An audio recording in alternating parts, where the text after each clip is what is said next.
Tired of that clunker you've been driving? Just bring it into Bay Ridge Mazda for up to $2,000 over book value all month long. The time is now to make a trade. Head over to the place where everybody wins, Bay Ridge Mazda. Located on 4th Avenue and 90th Street, or buy your car direct at BayRidgeMazda.com and have it delivered to your door. That's Bay Ridge Mazda, 4th Avenue and 90th Street in Bay Ridge, Brooklyn. Why'd I go to the doctor? One day at the firehouse, I was so lightheaded I could barely stand. Even my crew noticed. Getting checked out was the right call. Turns out I have atrial fibrillation, which increases the risk of stroke about 5 times. Symptoms like irregular heartbeat, heart racing, chest pain, shortness of breath, fatigue, or lightheadedness can come and go. But if it's AFib, the risk of stroke remains. If you have symptoms, contact a doctor. I'm so glad I did. Visit NoTimeToWait.com, sponsored by Bristol-Myers Squibb and Pfizer. This is the story of the one. As a lineman, he does whatever it takes to keep the power on in his community. And he wants a partner like Grainger, who does the same. Grainger offers the professional-grade products he needs, from voltage detectors to harnesses to hard hats, plus fast, dependable delivery, so he can rise to every challenge. Call 1-800-GRAINGER, click Grainger.com, or just stop by. Grainger, for the ones who get it done. Wake up, Boomer and Geo, mornings 6 to 10 on WFAN, WFAN FM, WFAN FM HD1, New York, Odyssey Sports Stations. Good afternoon at 1 o'clock. I'm Peter Schwartz. A big day in Flushing today as the Mets will retire David Wright's number 5, and they'll induct him into the team's Hall of Fame before their game against the Reds. Wright was a guest with Sal Licata here on The Fan yesterday, and he was asked if it's sunk in yet.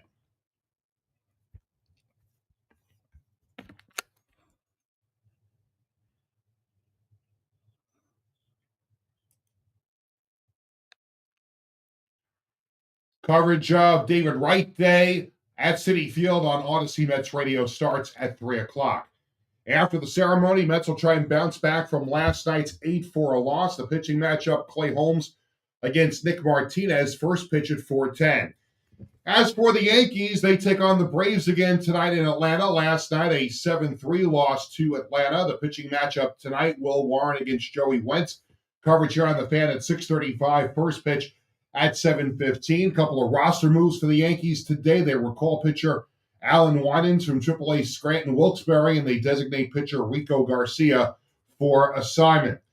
Major League Soccer, the Red Bulls host Inter Miami at 7:30, and NYCFC on the road at Sporting Kansas City at 8:30. 83 degrees, cloudy skies in Central Park. That's what's happening with Sports Flashes. At the top of the hour, I'm Peter Schwartz.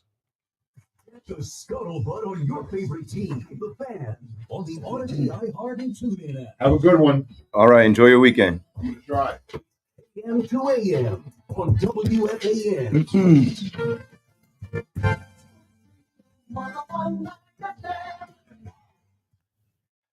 Here it's KM in the PM, 1 to 5 p.m. Keith McPherson on The Fan.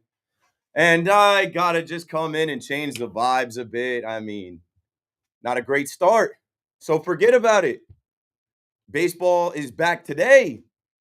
The second half of the season starts today. Dial 888-808-1019. As I just came in, I heard Evan Roberts and C-Mac ending the show. And there was at least 6 calls all about the Mets and David Wright Day. And obviously that's where we should start. I'm in here watching The Right Way for, I think, the 3rd time on SNY. And that's the biggest thing going on in New York. That's the biggest thing going on in New York sports. We'll start there because in about an hour, they'll start the festivities. I think 2:30 starts the pregame on SNY. Game starts at 4:10. So the last hour of my show, we'll have a little bit of a ride along, and I'll keep you posted on what happens in Game 2 with the Reds and the Mets. You know, with David Wright, like, this is your guy. And when I say your guy, I talk to the young people that listen to WFAN, the millennials and younger. I mean, it's also the older fans' guy, but, you know, Tom Seaver or Keith Hernandez, Doc and Darryl, those guys, the younger generation didn't see them play at all. They didn't live it, right? There are Mets fans today listening and going to Citi Field and David Wright is their guy. Maybe they got their first Mets jersey, was a number 5, and they're going to see that number 5 go up and be honored. David Wright is your MVP, a guy you thought could win MVP, your all-star, a guy that represented the Mets through all of those years. And I think it's so important, right? He's also a guy who helped you usher in your new ballpark from Shea to Citi Field. I think it's so important for this new ownership, this new president of baseball operation, this new regime of the Mets, as they are trying to rebrand the Mets, to still remember guys from their past and what they meant to the fan base. Like, for example, I saw the Brooklyn Nets for years come to Brooklyn, and obviously they changed states, but they kind of forgot about their history. They didn't want to highlight the past. It was more just, hey, look at us now. This is who we are now. Forget about the past. And you can't do that. Definitely not with baseball. There's too much history. There's too much of this stuff passed down. And for David Wright's career to end the way that it did, obviously he had some injuries, the back issue, and, it just kind of left so much more to the imagination of what could have been. You want to honor a guy like that. This is a guy who just came out and said, the highlight of his career is that he just played in one uniform, that he played for one team. Once a Met, always a Met. And we're not going to see that anymore. With free agency, with trades, with just how we see all of the sports, these players go from team to team for the most money. There is no loyalty anymore to the team that drafted you, developed you, and brought you up. And then in New York, with this drought that we're having as far as winning championships, like, how many years coming up in the future are we going to be able to celebrate, World Series teams, champion team, NL pennant winning teams? Like, I think you got to really enjoy the festivities that you're going to have today. I talked about how Citi Field, they have that big ass screen. They're going to play all the highlights. You don't know who's going to be in the building, but I'm sure they're going to bring out everyone's favorite Mets from the last, 40 years, 50 years. And David Wright will be honored. And I think it's time for him to pass the torch to Francisco Lindor. Now, I don't think they're going to do it because I'm hearing a lot of different things and I'm hearing a lot of people push back. But for me, I'm not a Mets fan. That's not my world, right? I don't go to Citi Field. I told you guys I've been to Dodger Stadium more than I've been to Citi Field. But I know there's a lot of looking across town to what the Yankees do. And the Yankees celebrate every time they have a World Series anniversary. They have all of these retired numbers. They have all of these captains. And it seems like the Mets have picked up the slack as far as retiring numbers, honoring their players, their history, and giving their fans something to look back on and be proud of today. Well, I don't think there's a better opportunity than right now, with all these legends in the building, with past captains in the building, to pass the torch to Francisco Lindor, who's deserving, coming off the heels of his first All-Star appearance as a Met. Why not have him at the end of the ceremony take the captaincy or something? I feel like with that video that was leaked, I made a joke this week about, like, videos like that don't get leaked. MLB had a video that went out where it talked about David Wright, and then there was a segue, and it was something like, when this guy comes to the plate, this place rocks, and then like a fire burns, and then it flashes to modern day with Francisco Lindor. I'm like, that's foreshadowing. That's not a mistake. You don't accidentally leak that video. You accidentally go to the Coldplay concert with your head of HR and have your arms around her, and then you hit the Jumbotron, and then that goes viral. That's an accident. You don't accidentally leak plans to do something with David Wright and Francisco Lindor. And what else would there be to do than to have Captain America pass, him being the last captain, over to Francisco Lindor, the captain of these Mets? 888-808-1019. I think there's going to be a lot of thoughts and feelings around Pete Alonso when we talk about the young Met fan and David Wright being their guy. Well, really the kids that are kids now, Pete Alonso is their guy. And Pete Alonso just passed David Wright all time with homers, and he's going to catch Darryl next. But I would bet on Pete Alonso to homer today. He's one of those kind of guys. He's going to feel the energy of the Mets fans. This guy wants to be a Met. He didn't get the MVP at the All-Star game. Some felt he was snubbed, bouncing back from last night's performance. And again, I'm not going to spend too much time talking about last night. It's just like, it's the first game out of the gate. It's disappointing, but it's one game. We live in this overreaction time. We treat every baseball game like a football game. It was underwhelming. It was unfortunate. It wasn't what you wanted on both sides. But, like, turn the page. They're about to play today. And I think, going 0 for 4 last night, Alonso's going to bounce back today. I think Lindor as well, going 0 for 5 last night, is going to bounce back today. And then it falls on Clay Holmes to hold it down to start. And obviously, this bullpen has been in shambles, both sides. We'll talk about it, but I'm not going to cry about it because the trade deadline is coming up.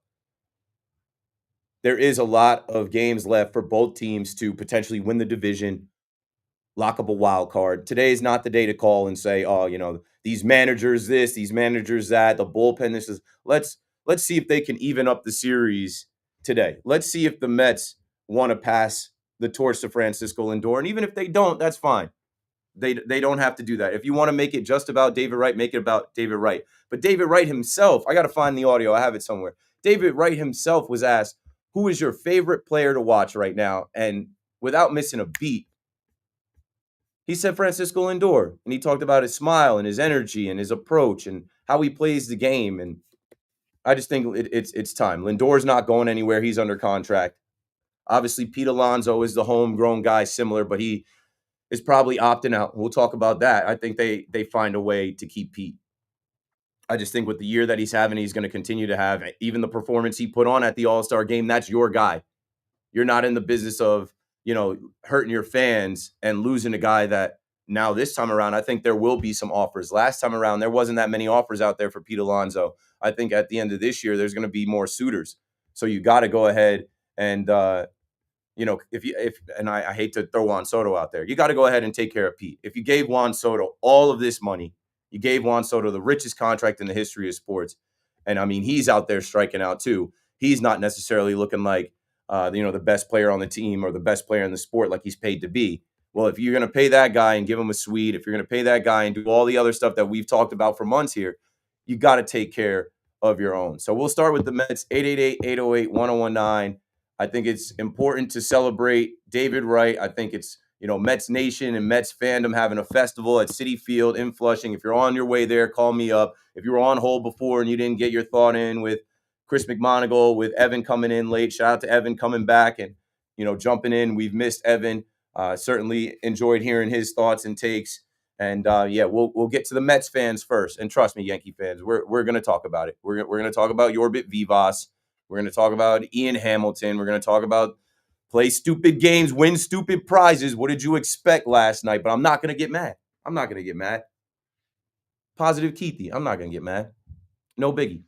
We just march forward. You know the number to dial. Let's break it down, and we'll be right back. Baseball heartbreak, football glory. WFAN. From the Yankees, Mets,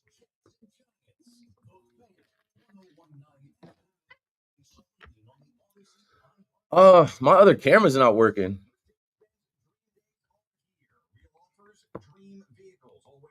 Let me see. Let me see if I can fix this other cam, bros. Okay, I might be onto something here. Hold on.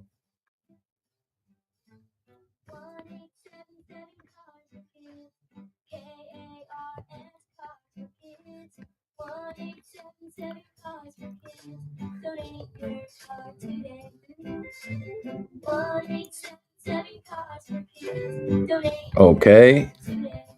Ready to get rid of that old car? Cars for Kids.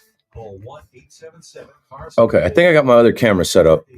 So let me see if I can switch here. Tomorrow. Call us now. 1-877-CARS for Kids. That's Cars with a K to donate your. Yeah. There we go. A little better. I feel like the saturation is off though, or it's like very blue. Okay, I think that just adjusted it a little bit better. Let me lock this. Let's make it a little sharper. And let's lock the settings right now, and then we'll start this thing. Online sites, we beat them all every day. So remember, for the absolute guaranteed lowest price on name brand tires, all right, guys. As soon as I open my eyes, my boy Hector throwing money in the chat. Hector, I told my wife about you. Because you know how we joke and say this is the diaper fund? I'm like, in my YouTube chat, we have a diaper fund. My son is gonna be out of diaper soon, though. He's like 70% potty trained. But I'm like, my guy Hector is very generous, and some of the other people in the chat are very generous. They throw $5, $10, 99 cents, whatever it is. I appreciate it, man. I do get paid off this YouTube channel. It is monetized, and I am working, so every little bit counts. Appreciate it. Let's see. We taking this dub today? Hell yeah. We got to bounce back today. Will Warren's got to give us a good showing today, you know? But that's why I'm not going to harp too much on yesterday. It sucks. It is what it is. But, like, it's the second half of the season, and they'll get back out there today and try and even up the series. And you can't just harp on it like everybody wants. Oh, they're not ready. Yeah, well, it happens. The other team was more ready. The other team was more prepared. Wright was better than average, but it was a short period of time. Seems like they are grasping at anything to celebrate or some, well, let people enjoy things. That's what I always say. Let people enjoy things. Mets do have to win today, and that's why you conserve your bullpen like they did. I think that's why you don't really try and go for the win yesterday. Yeah, you caught that? That was my little joke, you know. It's like you accidentally go viral with your head of HR at your company. You don't accidentally leak that video. Play stupid games, win stupid prizes. I didn't even catch that part. Hey, appreciate the super sticker. This camera, which camera angle? This is a better one, right? Or you wanted the closer up one? I feel like y'all don't want to be that close to my mug. You can smell my breath through the camera. Yo, what up, man? Call me up, man. I know you're celebrating today. A mulligan, a restart. Dario Davis in the chat. What up, Double D? I know, bro. We live in this like we're acting like this is football. It's not. It's not.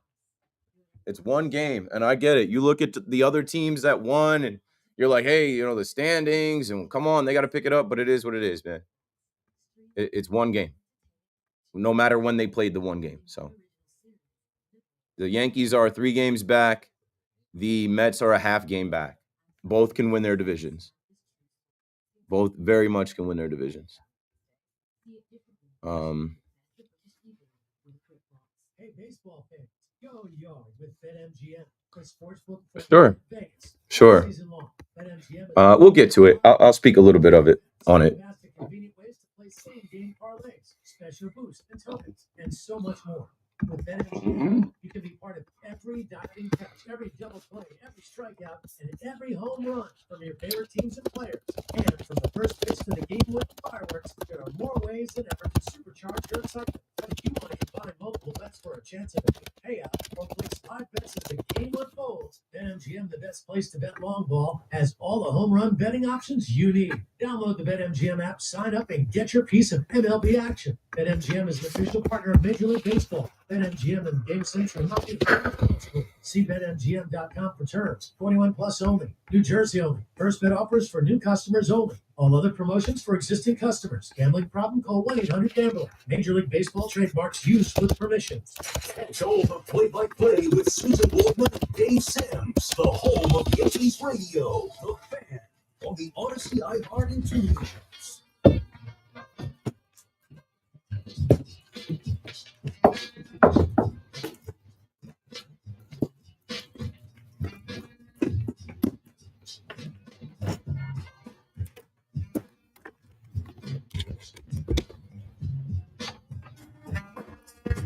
Saturday. It's bright outside. Usually I'm in here 11 p.m., 2 a.m. Keith McPherson on the fan, not a KM to AM, a KM in the PM, and not a Sunday sauce either. I don't have a name for Saturday shows. I think we just stacked the 2 nighttime Yankee fans on a Mets fan day. And we got to stand down, you know. It's not about the Yankees. It doesn't have to be about Don Mattingly or Derek Jeter. Or it's about the Mets right now, and we'll start there. 888-808-1019. You know, yesterday was a false start. And I use a football reference because we're acting like the Mets and the Yankees just came out of a bye week and collapsed. Like, in the NFL, when teams have the bye week to get healthy, to refresh, and then they come out and they lay an egg, and it's like, oh, what the hell were they doing during the bye week? That's how people have been acting about, the week off that they had for the All-Star break. I just can't go there. It's not, 162 one-game seasons. I can't go there as far as like killing these managers. And what I will say about both managers, because they have worked together and they are similar in some ways, they manage for tomorrow. They manage for the next day after. They manage for the entire series. They manage for the next series.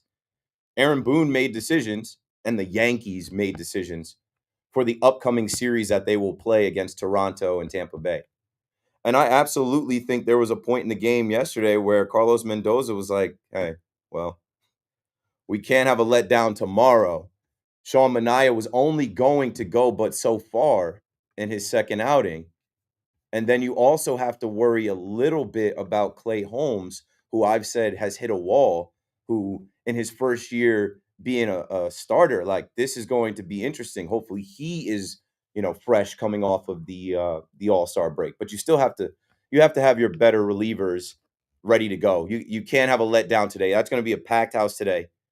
Fans are going to be emotional today. And the Mets got to get a win, and the Yankees got to find a way to win later on tonight to even up both series. All right, to the phones we go. Let's go to Frank in Syosset. What's up, Frank? You're on the fan. Good. How are you? Good. I'm a Yankees fan, but I used to take my son to Shea Stadium and City Field when he was 7, 8 years old. And I used to take him to Yankee Stadium. My son decided to stay for the Mets, and I'm a Yankees fan. And we don't take it too seriously. We're just we root for our teams, and we laugh, and we have a good time. So my memories of David Wright, I had a seat behind the Mets dugout to a game. I don't remember who they were playing. I don't remember who was up, but David was playing on the grass in the infield. They were expecting a bunt, and the batter didn't bunt. He swung, and he hit this bullet line drive to David Wright, and you could hear the ball when it hit his glove. You could hear the pop. We were like 3 or 4 rows behind the Mets dugout, and he was asked about it after the game, and he said he's seen his life pass before his eyes. But he was a great fielder. I just remember things like that with David Wright, banging home runs off the plexiglass, the restaurant out in left field, and smoking a big cigar when they won the NL East. Those are my memories of David Wright. Great ball player. I have a lot of respect for him. Thanks for the call, Frank. Yeah, that's a great story, one. I think we do take for granted how dangerous baseball is. That ball can hurt everyone out there, and it's flying around. And these guys, they don't flinch. They swing at it, they catch it, and when you do go to games and you're up close and you see it, and it kind of gives you a reality check. Something else you talked about, fandom, and there's a lot of people, myself included. I have a little boy at home. He's a Yankee fan. He doesn't know about the Mets. He doesn't have any Mets gear, but as he gets older, people ask, "Hey, would you let him be a Mets fan?" Probably not. But that's me. Frank, good dad. You could be a Yankee fan and still take your son to Citi Field, to Shea Stadium to go see the Mets if he's got friends that kind of influence him, or if there's one guy like David Wright on the team that he falls in love with. Like, this is New York. There are Yankee fans going to this game today because this is the biggest thing going on in town. I was just on the train. I saw a group of Mets fans. There was a Philly fan and a Yankee fan with them. I mean, you're allowed to go. I just looked at the tickets. I think you can get in there for around $60 still. So yeah, it's a celebration of baseball today. It's a celebration of that era of baseball today for Mets fans, obviously, but also some Yankee fans, some Phillies fans. I just saw Ryan Howard is out there and kind of shared some kind words about playing against David Wright, saying how he always wanted to compete against him and beat him, and how much respect he had for him. So yeah, I think it's cool if you can stomach it as a dad to let your son root for a crosstown rival. And that's just being a good dad. Hey, this is what you like. I'll support it. And then on a day like today, you can think back on those memories of going to see David Wright play. In New Jersey, let's go to Paul next. What's up, Paul? You're on the fan. Hey, Keith. Pleasure to talk to you. Lifelong Met fan. Brought to the first game when I was 6 years old by my grandfather. I've got grass from Shea Stadium when they won the World Series. it is very difficult to compare a captain of the Mets to a captain of the Yankees. 26 World Series, we got two. You know, it's a very difficult situation to compare these. David Wright, great player in his own right. The difficulty with David Wright is that his team stunk. We did have one good year with him. The Seavers, the Kuzmans, the Docs, the Strawberries, those were my Mets. I must have had dementia during David Wright's career because I don't remember it. I remember him being a great player, talked about a lot. I'm very proud for him to be inducted as his number being retired, but it's a very difficult thing to compare, you know, you as being a Yankee fan, me being a Met fan, to compare those two. David Wright, great player in his own right. Doc, a great player. Strawberry, a great player. Seaver, Kuzman, all of those players, wonderful players, but not Babe Ruth, not Lou Gehrig, not Derek Jeter, not those guys. But I'm very proud to be happy for David Wright and his induction or his number being retired today. Thanks for the call, Paul. Yeah, you're making me think about a few things. Obviously, it is tough to compare the Yankees culture of winning and rings and how much the World Series is talked about. But, I mean, we can talk about Don Mattingly being a captain and not winning. We can talk about, a few things. This ring culture. I just saw LeBron come out and and LeBron has 4 rings, but LeBron is trying to talk down ring culture because there's so much things that go into it. Like you said, David Wright had teams around him that were no good. And you said you barely remember watching him play or his era. Well, I mean, it's because of injuries. And like I said in my open, there's so much more to imagine of what could have been if he finished his career healthy, if he could have kept playing. I don't know. I think right now we're in a time with the Mets where I won't say that, and people I've read online have said like, oh, they're reaching for stuff. Somebody in my chat just said, oh, this seems like it's a reach, that they got to retire David Wright's number. No, for the Mets fans in that era, that was their guy. Like in that era, that was their guy. He's definitely worth retiring and worthy of this day. And it has nothing to do with the Yankees. It has nothing to do with the Yankees culture and the Yankees, how they retire their guys outside of this being New York and the Yankees having a ton of these days. It seems like the Yankees have these days every year, honoring a World Series team, retiring a number. I think the last one I went to was Jeter's number being retired. We had Paul O'Neill. People talk about whether Paul O'Neill should have gotten the honor. CeCe Sabathia is about to go into the Hall of Fame. I guarantee you he's the next one to come up. And then it's going to be a little while. Ed is in Mohegan on the Fan next. What's up, Ed? Ed, are you there? Yeah, I'm here. Can you hear me? Yeah, we got you now. Beautiful. How you doing today? Listen, all right, I listened to you talk about how a player's not going to retire with the same. I mean, I think right now we have 2 of them. Mike Trout, definitely. And I don't think Aaron Judge is ever going to go anywhere.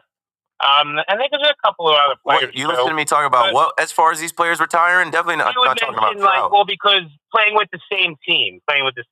Oh, okay. Yeah, well, Trout made the decision to sign there. Career. He's one of the last that's going to stay in that uniform, yeah. But like the Angels culture and who they retire, whatever. Yeah, definitely. It's going to be tough to see Yankees, Mets.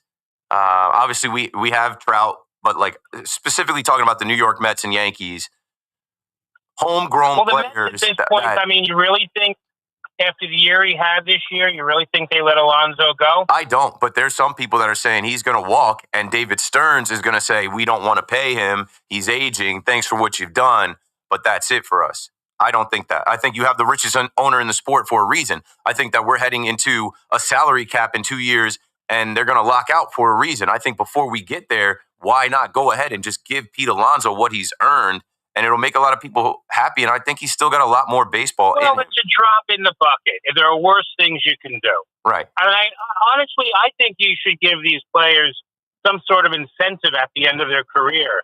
So we have more like Cal Ripkins, Derek Jeters, and whatnot maybe maybe in the Hall of Fame maybe they have it already. I don't think so. But a shrine to players who played their entire career with one team, and then on top of that, let baseball make a donation at the end of their career to some sort of organization in that city, like $1 million. That'd be kind of cool. Maybe then Verlander would have stayed with the Tigers his whole career. It seems. Yeah. He got lit up last night. Thanks for the call at 888-808-1019. I mean, your topic was Judge, and you started with Judge and Trout. Let's stay with Judge for a second.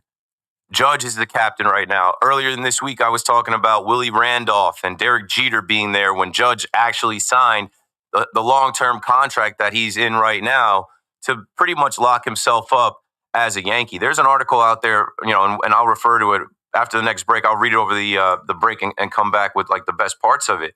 But Darius Glover put out, Aaron Judge wants to sign another contract after his current deal ends. So Judge is trying to play into his 40s.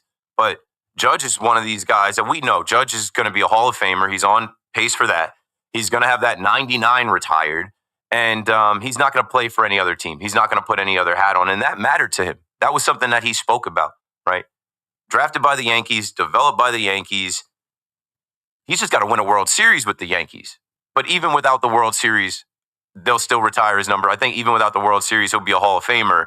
That'll just be the cherry on top. With David Wright, I have no gripes with retiring his number. Obviously, I'm not a Met fan, but I'm sure if I was, it'd be even more like, yeah, he's deserving. This was our guy.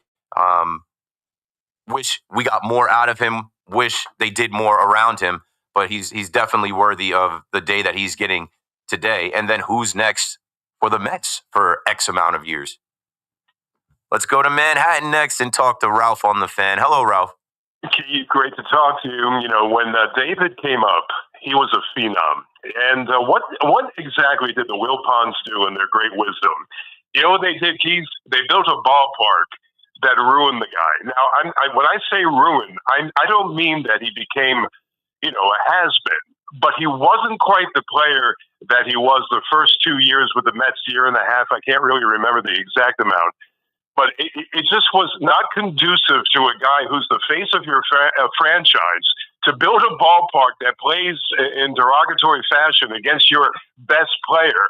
And that's exactly what the Wilpons did. I'll tell you something. Those first couple years were magic for David. He was so superb, so wonderful, something we've never seen in New York, better than any other player in New York.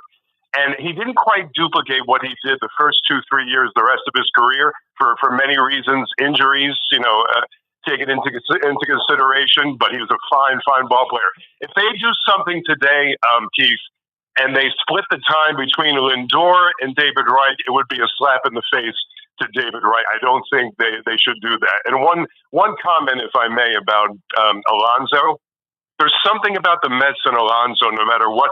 Look, he can go out this year, Keith, and hit 50 home runs, knock in maybe 120, whatever he does, the numbers at the end. There's some kind of rift between he and management. I think no matter what kind of season he has, he will walk at the end of the season, Keith. Yeah, he's also represented by Scott Boras, so we can bank on. Thanks for the call, Ralph. We can bank on him going to free agency and games being played and some articles being written and them trying to get the most money out of Steve Cohen. But at the end of the day, the guy with the most money is going to win if he wants to keep the player, and I think he's going to want to keep the player. But so much is up in the air. If Pete Alonso didn't have the postseason that he had last year and the start to this year, we might not be having this conversation. I know a lot of you were already signing yourself up for Vladimir Guerrero Jr.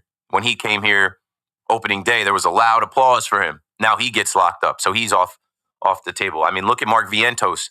So many people said Mark Vientos could be the first baseman. No, he can't. Like, imagine if you were in that situation.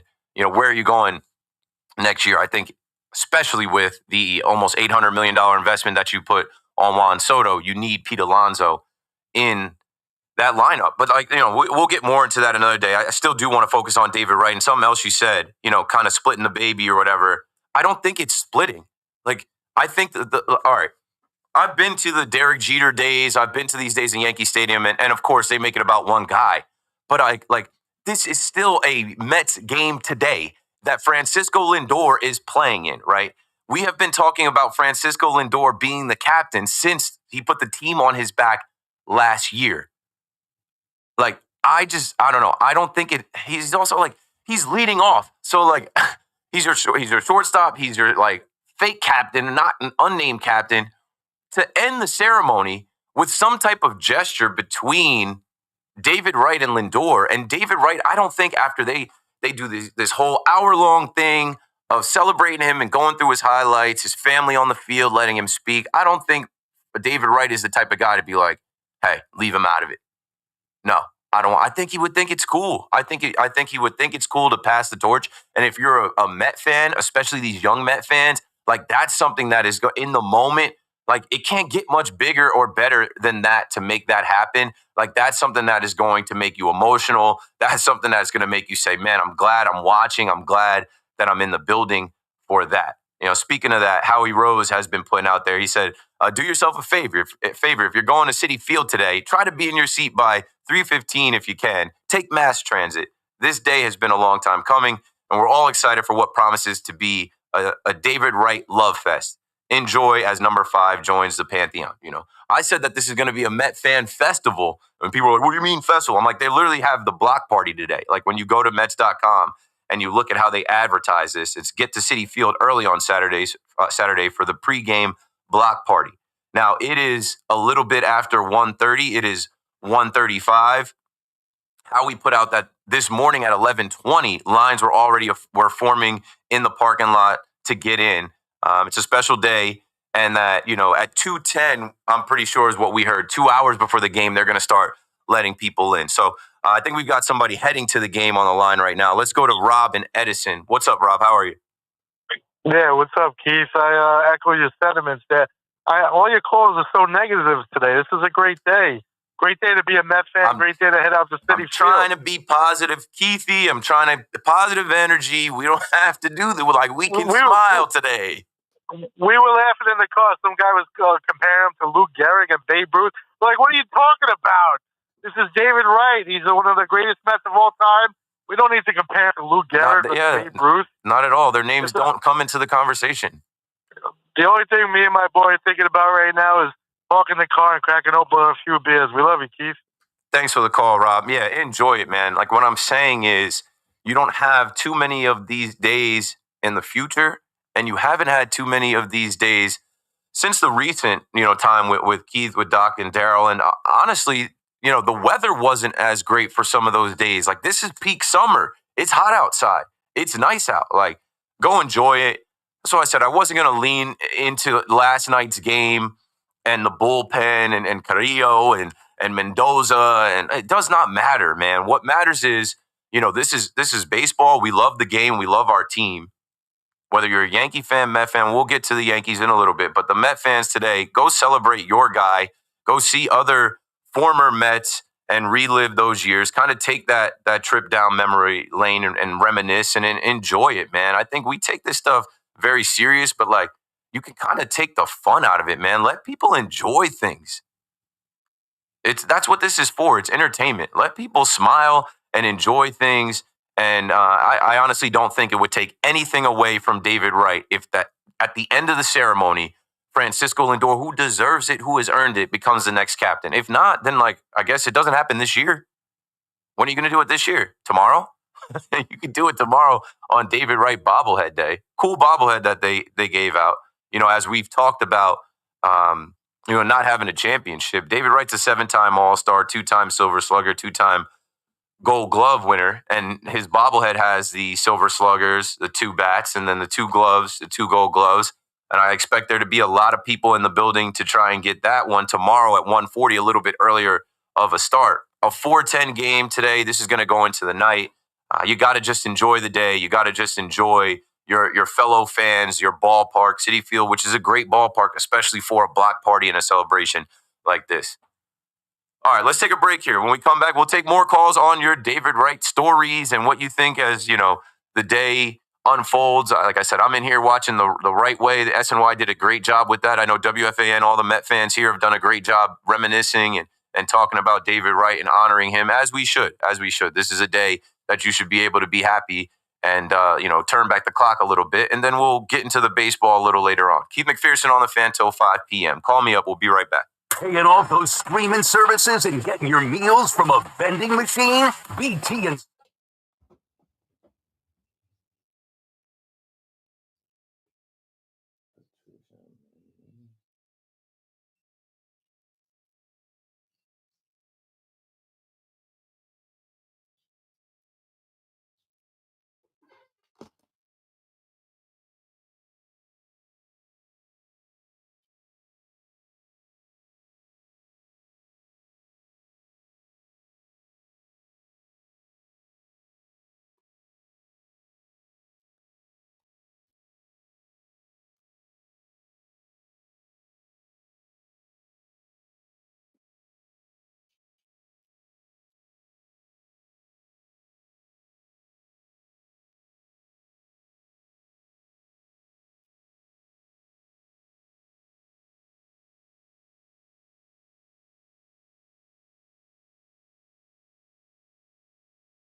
All right, switch the mic back to the chat.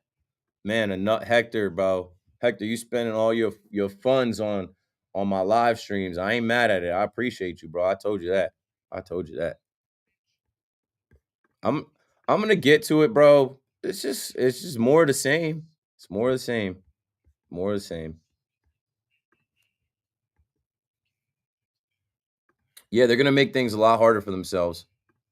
They're gonna make things a lot harder for themselves. And then, like, once you got to dig out of the hole.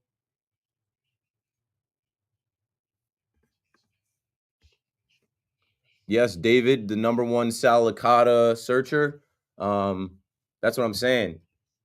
People look very fondly on the David Wright time, so got to celebrate it.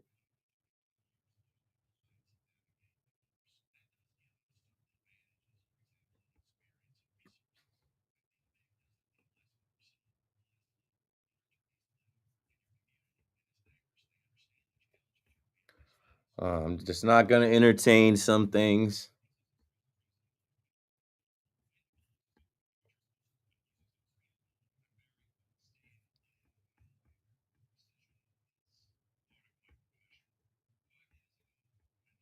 Josh in here. What up, Josh? Some Saturday sauce, yeah. Little daytime action on a Saturday. Why not? Why not?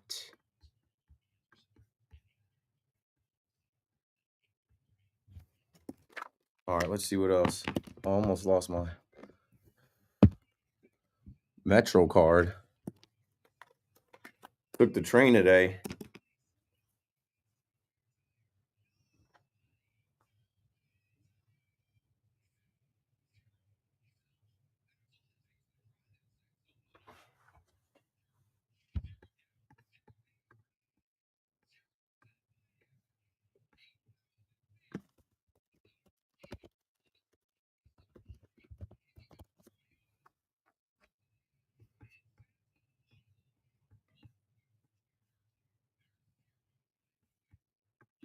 Let's see. All right, switching audio, and then we'll come back.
And we're back. You know, I joked last week about starting the Rico Garcia podcast. That was short-lived. And the Yankees thought that they were doing something, going to get Rico Garcia after the Mets got rid of him. And yeah, I didn't think much of that move. Didn't go so well yesterday for him. And he's gone already. Alan Winans is back. So Rico Garcia DFA'd, and man, the Yankees need to make bullpen moves right away, and so do the Mets. I had a show earlier this week where I was talking about we are going after some of the same targets. As much as we like to go back and forth and be rivals and there will never be peace, David Stearns and Brian Cashman are competing in this next 2 weeks for trades that they can improve their bullpen with. And I think more and more we're seeing like that is, if it's not the number one concern, because you can kind of plug some guys into third base or center field or make that work. But if you don't have a pen, you're done. You're cooked, especially if you don't know how to manage the pen. And that's why I'm not getting on Mendoza today. I'm not getting on Boone today. We do that enough. What would you have them do? They work with what they have. And we know they have scripts and lanes and plans and pitch counts and limits, and they roll the dice. At the end of the day, the guys don't get it done on the mound. Whether it is Carrillo, whether it is Waddell, whether it is Ian Hamilton, who's forced to be an opener and he's not even good coming out of the pen, let alone starting the game, facing the top of the order, like Rico Garcia, his first appearance and his last appearance. Yeah, the deadline can't come soon enough. How about this? Don't wait until the couple hours before the deadline. How about make a trade today, tomorrow, the next day? Chris is in Bayshore on the Fan next. What's up, Chris? Good. Thanks for calling.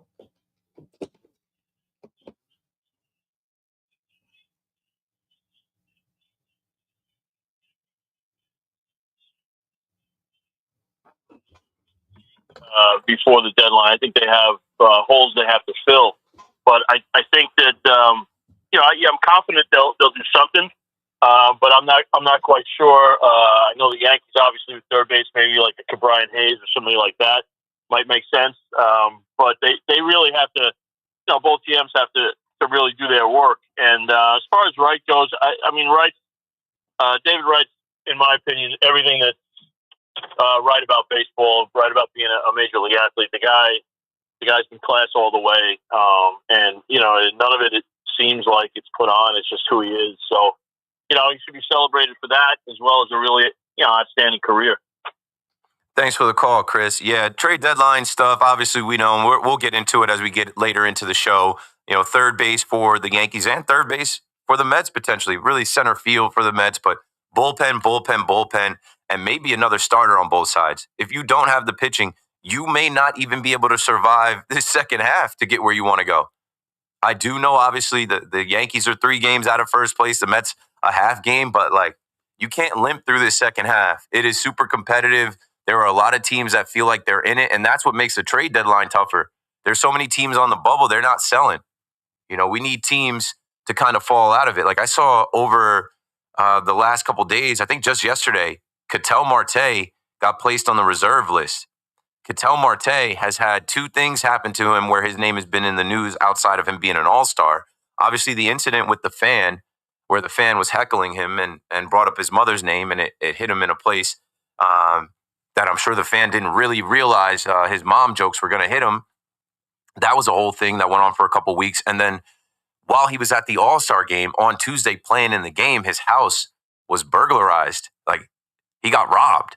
And so the Diamondbacks have put arguably their best player on the restricted list. And I mean, the Diamondbacks are a team where we're looking at them to send Eugenio Suarez to the Yankees. There was a report today that it's the Mariners and the Yankees that have shown the most interest in Suarez, but also a Merrill Kelly, a Zach Gallen. Yeah, we're definitely going to be talking trade deadline in a minute. We're going to get into the Yankees and last night as well, but I do want to keep going to you guys to live in David Wright Day and your stories and reminiscing, and that's the number one thing going on today. Let's get back to it. Steve is in New Jersey on the Fan. Go for it, Steve. Hey, Keith, how are you this afternoon? Good. Thanks for calling in. So I just wanted to share my story. I heard the call from Gary Cohen. I was at the game when David Wright hit the ball over Bernie's head at Shea Stadium, that Subway Series. Mm-hmm. I was actually 3 rows off the third baseline watching David Wright playing such a great game. And then when that magic happened at the end, the level of happiness when I left that game, when I was with my girlfriend at the time, when she was also a big-time Yankee and A-Rod fan too, and just me just like kind of rubbing it in their face and just going nuts, that was probably one of my favorite, if not the favorite memory I've had in Shea with David Wright. It was an unbelievable game, and it was their year. They should have won the whole thing that year, but it didn't happen. So I just wanted to share that. Thanks for the call, Steve. Yeah, see, that's what it is, too. The David Wright era and those Mets teams that were competitive, not the teams that weren't as good, but the Mets teams that were competitive that came up just a little bit short. The moments from the David Wright era, like Met fans hold those so near and dear to their hearts. They're like core memories. And you get to go back to the ballpark and relive some of those today. I guarantee you they have a highlight package that they play on that big screen. And it's going to feel like time travel. It's going to take you back to who you were dating or where you were living or where you were working or what you were doing, back during that time. Let's go to Jen out in Long Beach on the Fan next. Hello, Jen. Hey, Keith. How are you? I've had the pleasure of speaking to you before. It's nice to talk to you again. Thank you for taking the call. I have a great memory with David Wright. Took my son to a game probably like when he was 8, and we're actually all going to the game today as well. We were sitting behind the dugout, probably about, 20 rows back. And this is the time before the netting was placed on the field to protect the fans. And we both had our gloves. He was about 8 years old. Both of us thought that David Wright was our favorite player. And he hit a hard line drive back, and I jumped out of my seat, made a backhanded catch. And people around me were like, way to go, Mom. And my son just looked at me and said, Mom, do you really have it in your glove? And I showed it to him. And the ball still sits in a case on my desk at work. So great memory, great man. So happy we're getting a chance to celebrate him today. Well deserved. And appreciate you making the time on the radio to let us tell a little bit about our story. So thanks, Steve. Yeah, great story. That just made me smile. That is exactly why you go to the ballpark and you're hoping to, get a ball and be able to share that experience with your kids and then call the radio and share that with all of us. It's so rare that happens. There's so many of us that have gone to games and I never got the ball. I never even got close to getting a ball or catching a ball. And yeah, man, David Wright, too, you just always hear good things about him. As many of these athletes we hear negative things about, you hear nothing but good things about his character, the man he is, the type of person he was. I think I was listening to Salicata's interview where they talked about his dad. And there was something along the lines of, his dad being asked, how do you raise a major league ball player like this? And he's like, I wasn't trying to raise a major league ball player. I was trying to raise a good person. I was trying to, raise a good man. And he certainly did. And, coming out of Hickory High School in Virginia, that 757 area is a very competitive area for sports. When I went to school at James Madison University, I played with some kids that came out of that area. They produce a lot of elite athletes, and David Wright was one of those guys. And he's your guy. He's a guy that was drafted, developed, only played with the Mets. And there are so many of you that hold that Mets era very near and dear to your heart. And you're hoping that this next era of the Mets that we're in right now can obviously top it. But yeah, today is a day to think back on where you were and those moments you had and then celebrate them once again. Lou is in a story on the Fan. Before we go to break, Lou, you're in there. Okay, don't pick me hole again. How are you? You got it. That was funny the other night, but you know what? That was classic. Listen, David Wright, but off the field and on the field, is a hell of an individual, okay? The guy, I know Yankee fan, even though we're Yankee fans, you hate this guy. The only time I didn't like him when he had the walk-off against Mariano Rivera.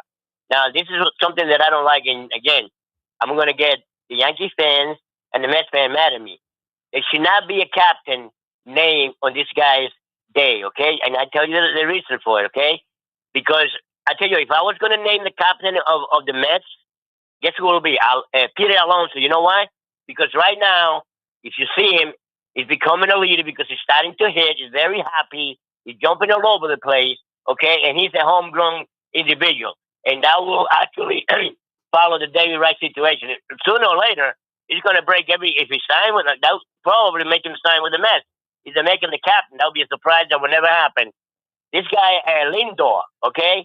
if you remember a couple of years ago with Bias, when he wasn't doing that well, he actually told the fan get lost and gave me the finger. Okay, I don't understand that at all. Okay, This is the way I feel. Listen, Derek Jeter, okay, was not the great captain because even when we had a brawl, he sat in the dugout laughing, and everybody was out there and fight. So Peter Alonso, by hitting by example, could be a great captain. You take care.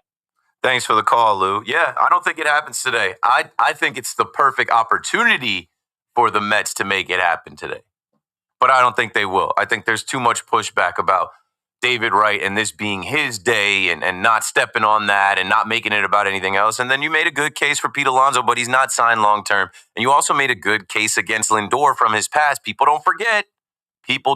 But I do think Lindor has matured and come a long way and is still very deserving of being the captain of these Mets. 888-808-1019. 1 hour down, 3 hours to go. When we come back, I'm still going to continue to talk Mets. I think we'll do that till 2:30 because that's when the pregame and the festivities start. I just saw Salicata's tweet. He says, "What the hell is going on with Citi Field traffic? Never experienced anything like this in my life." Hey, Howie Rose was telling you guys get there early.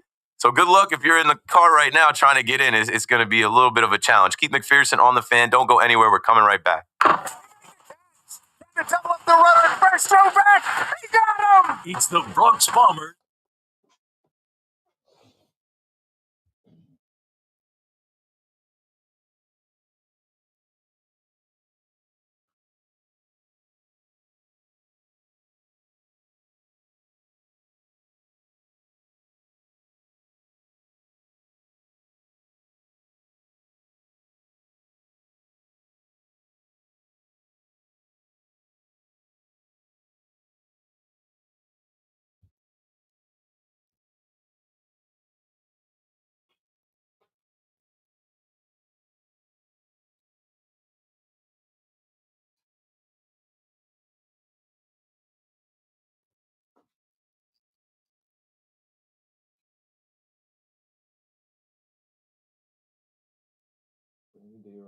So Wright knows about Lindor.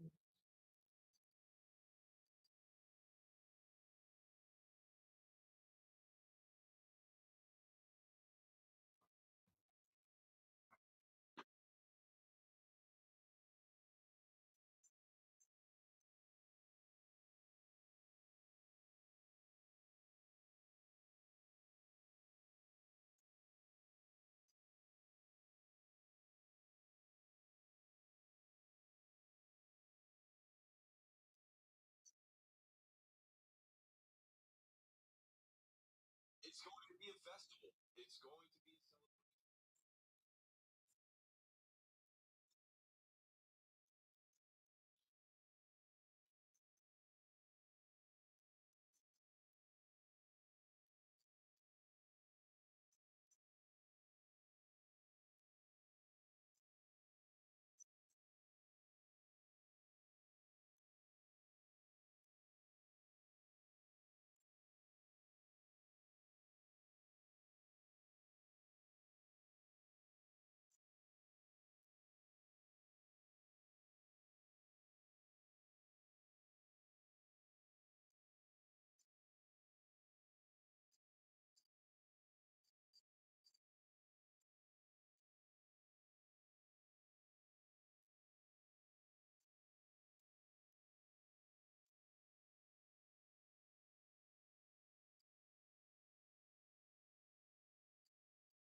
No, man.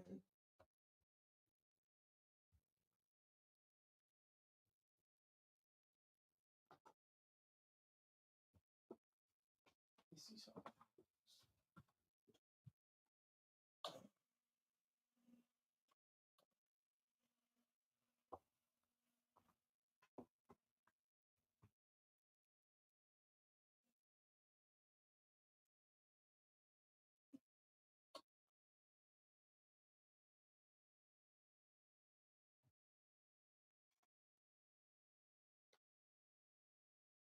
Inside the 2 p.m. hour on the Fan in New York. I'm in here watching David Wright meet the media live at Citi Field. And I don't know, man. I don't know, man. They just asked him about becoming the captain and what it meant to him. And I feel like he's kind of foreshadowing. He's talking about what an honor it is and what it means and like the team and the fan base and the city. And like, no. The only way that he passes the torch today to Lindor is if he wants to. I know there's going to be some people against it. I know there's going to be some people that are going to love it. And that is why you do things. That is why you leak a video. You want people to talk. You want there to be some controversy. This is WFAN. If that happens, there's going to be calls and reaction for a week. Plus, if it doesn't happen, there's going to be calls and reaction. Hey, that was a missed opportunity. Could have got it done today. So I don't know. When they just asked him about it, like he took his time with the answer. I wish I could have clipped the audio for you, but I'm like, he's basically talking about like what it would be for Lindor. Obviously, he went back in time for himself, but what a dope way to end today's ceremony with a little bit of a passing of the torch. Or not. Don't have to. It's going to be great. It's going to be emotional. It's going to be a nice day, a great day for Met fans out there regardless. But man, I just think it's a huge opportunity to kind of put that captaincy on Lindor and just like kind of usher in the new era and be like, yeah, you guys got it now, right? All these memories that we had around David Wright and his teams, like, no, now it's on you guys to go and get back to the NLCS, to go get back to a World Series, win the World Series. Michael is in Flatbush on the Fan next. What's up, Mike? Watching the right way, getting ready for the pregame stuff to start. And like during the break, like I said, David Wright just met the media and the Mets had it streaming live on their Twitter. And I just caught him talking about what it meant to be a captain and Terry pulling him in and, even how he wanted to make sure that his teammates all were on board with that. And I think all Lindor's teammates are on board with it.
Yeah.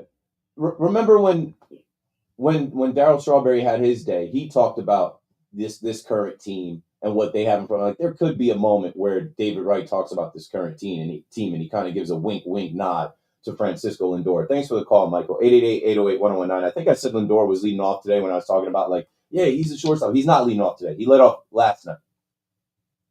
Nimmo is leading off today. So you got Nimmo leading off in left field, Lindor batting second at short, Soto batting third in right field, Alonso batting fourth at first base, Vientos batting fifth, DHing, McNeil batting sixth in center field, Mauricio batting seventh at third base, Brett Beatty batting eighth, playing second, and behind the plate, Luis Torrens will bat ninth.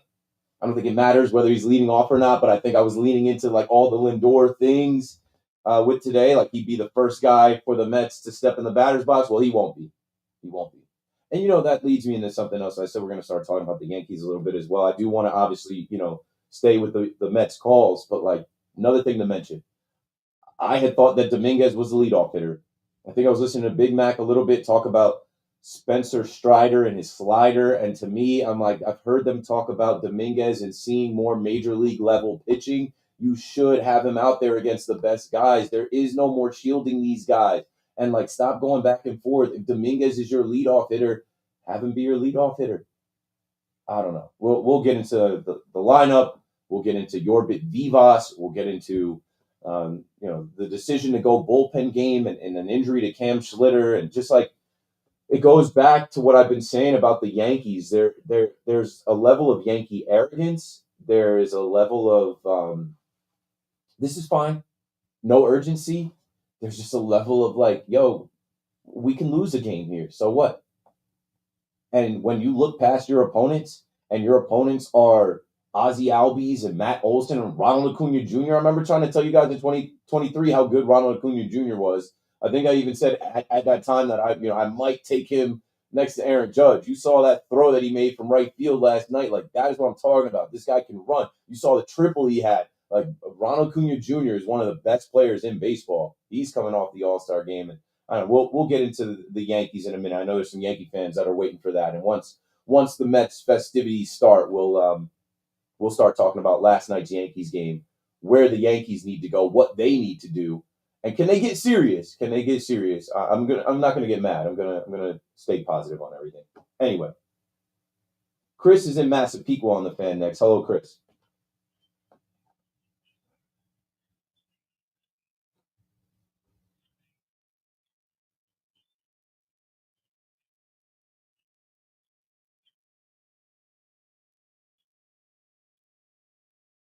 Yeah.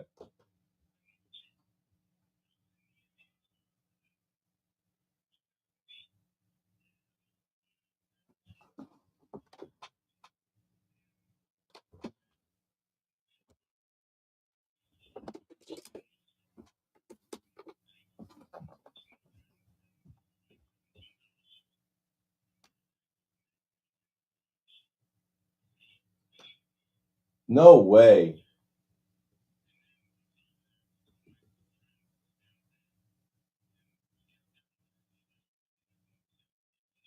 Wow.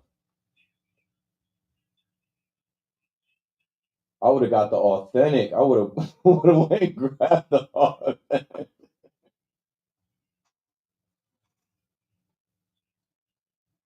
No, that's an amazing story. You run into him. The MLB store didn't even exist yet. You run into David Wright in the NBA store. They ring you up, and everything in there is marked up plus taxes, New York City, and you're a little short. And David Wright catches that and is like, "Don't worry about it. I got you." Regular guy out of Virginia. Regular dude. Yeah,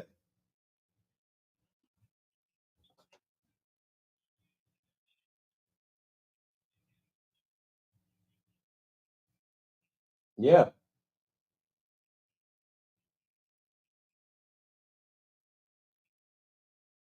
It's a way to give back. It's a way to like look at you telling this story on the Fan on his day, like that, like him planting a little seed. And a lot of people like that. He's not looking for that to come back, right? I'm sure he didn't tell anybody, but now you're telling it on the radio for everyone to hear. That's a great story.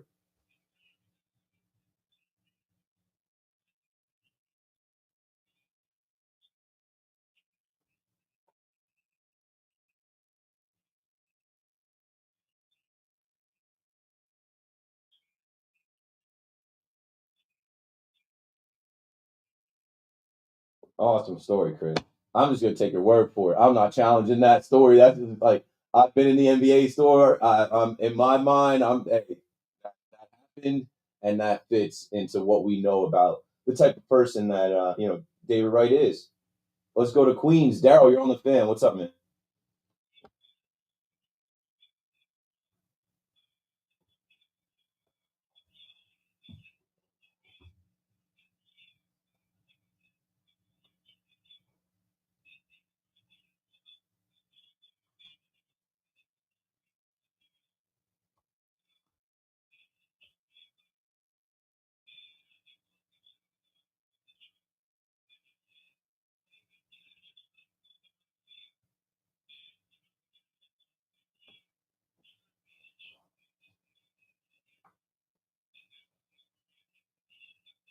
Mm-hmm.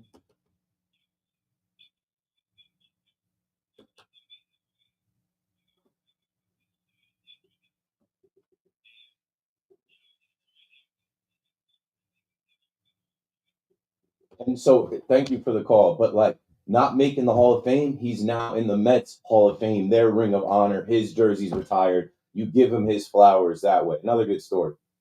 2008 was the last All-Star game that we had in Yankee Stadium. We're due to get another one. They just put out the logo for 2026 with the game going back to Philly. We're due to get another one, but I don't. I was talking about this the other night. I know Fenway is in line. I believe it's going to go 2026 in Philly, and then 2027 in the north side of Chicago. That's locked up. 2028 isn't announced yet, but I believe that's going to go to Boston, and then why not go from Boston to New York? Can we get a 2029 All-Star game in the new Yankee Stadium? Right? I think that would be the move. It'll be 20 years since the stadium opened. Anybody from MLB listening? I know somebody from MLB is listening. That should be the move. Philly, Cubs, Red Sox, Yankees for the next 4 All-Star games. But see, I also know that like that's also very like East Coast. I know they'll want to bring it out west, but it's been out west. It's been out west. They had it in Seattle. They had it at Dodger Stadium. They had it at the Coors Field. Let's bring it back east. Philly, north side of Chicago, Beantown, and then the Bronx. 888-808-1019. As we are about 17 minutes away from SNY, bringing the cameras to Citi Field so we can see everything.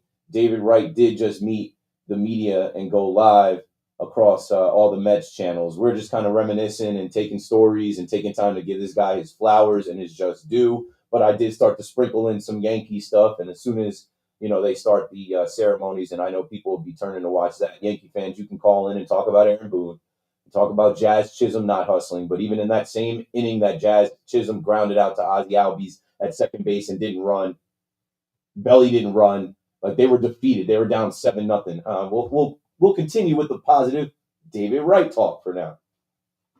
In the Jersey Shore area, Dave is next on the fan. What's up, Dave?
Yeah.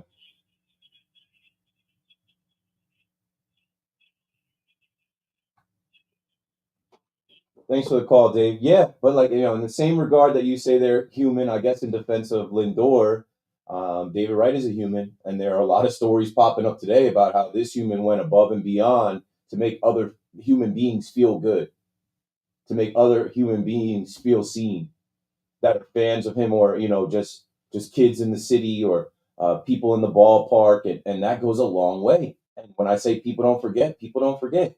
Like this whole week with Lindor, they're bringing up the raccoon thing. They're bringing up the thumbs down. They're bringing up even though he's done a lot for the city, for the team, and like I said, he's grown a ton. He's matured. People are like, hey, no, we remember how you came in.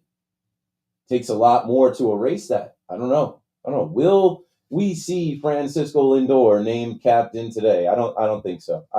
I've been floating it all week because we've been waiting for it. I even leaned into Jalen Brunson being named the next captain of the Knicks and how they had to make this whole ceremony and invite the media and have this own like special day. And to me, it was kind of odd. It was like, okay, this is a ceremony. It's built right in, and it doesn't have to be about Francisco Lindor, but for the last minute of the ceremony, and then you go into the game. But I don't think they'll do it. I think with all of the positive things that you're hearing about David Wright, it's David Wright's day, and they're going to leave it at that. And they'll figure out another day. That's another thing I'll say about the Mets and their marketing and their promos. Like, as many gimmicks as they had last year, from the rally pimp, I know that was organic, that was a fan, not them, to Candelita, OMG, I know that was a player turned pop star that happened to have a #1 single in the digital Latin market or whatever, and then the sign, and then Grimace throwing out the first pitch, and then the playoff pumpkin, and all these other things. Like, this team doesn't have too many things. So, like, a real thing would be to give this team a captain, but maybe not today. Maybe not this weekend at all. Maybe sometime down the line. Let's take a break here. 888-808-1019. When we come back, I'll take your calls on the Mets and David Wright and, Francisco Lindor and everything else. But before I get out of here, we're going to have this Yankee conversation. I am glad I was off last night. I'm glad I was able to not watch that game live. They had it on, Yankee Encore today. I watched it at 9, and I already knew what happened and watched the highlights and looked at the box score. But watching it in real time, I'm like, this team looked absolutely dead. This team is hard to believe in. They need reinforcements at the deadline. And you know what? The mentality is still the same. The way that they play, the way that they're not prepared, we'll get into it. Keep McPherson on the fan. Don't go anywhere. I'm coming right back.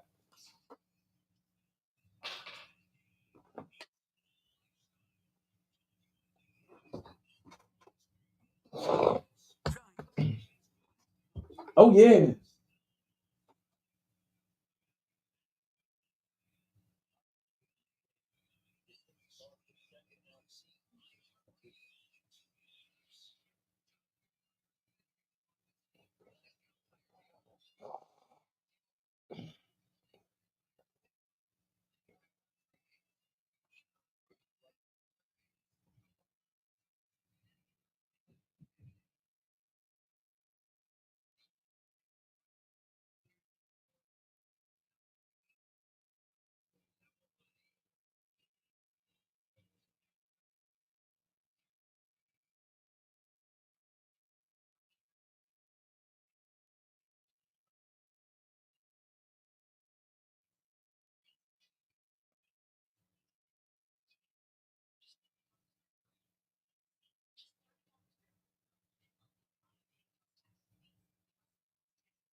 We're about to start talking Yankees now, so get your Yankees thoughts and questions.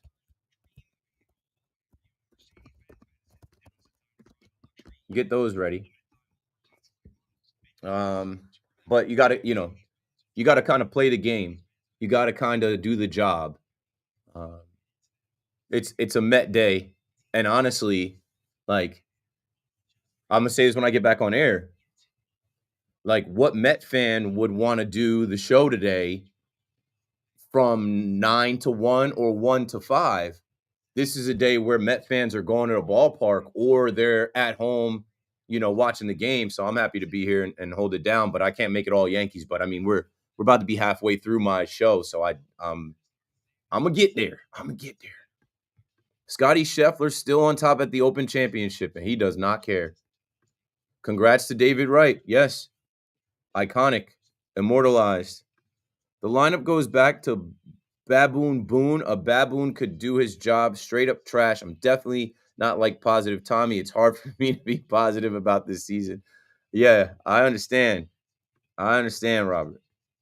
I think today should be Dave's day, and they should do Lindor's day tomorrow, or just another time completely.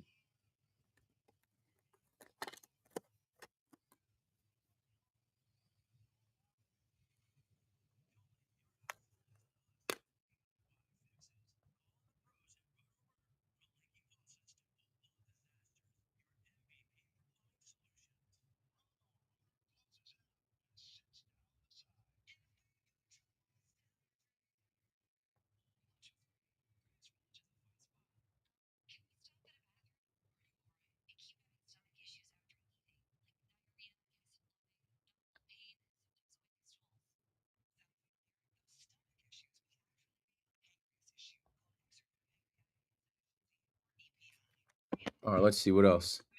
Is that why there's a rumor they're making? Yeah, because of the video. There was a video that leaked where it went from David Wright to Lindor. It was like, I don't know. I thought it was foreshadowing.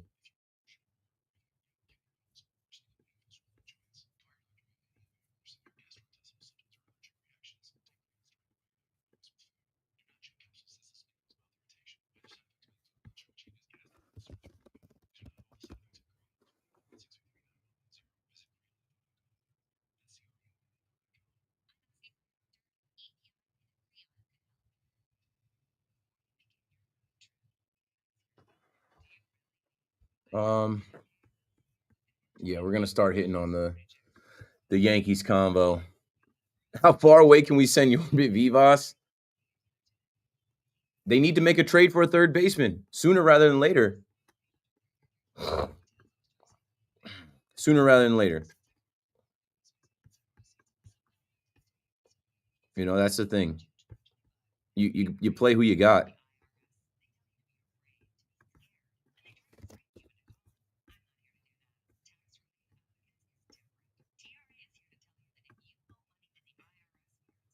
Okay, I'm queuing up some stuff. I don't really need to go back to last night.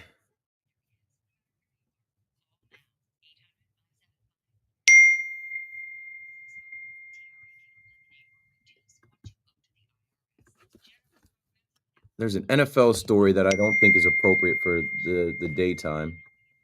So I'm gonna wait till Monday to hit on that. NFL. I'll table that. Table that.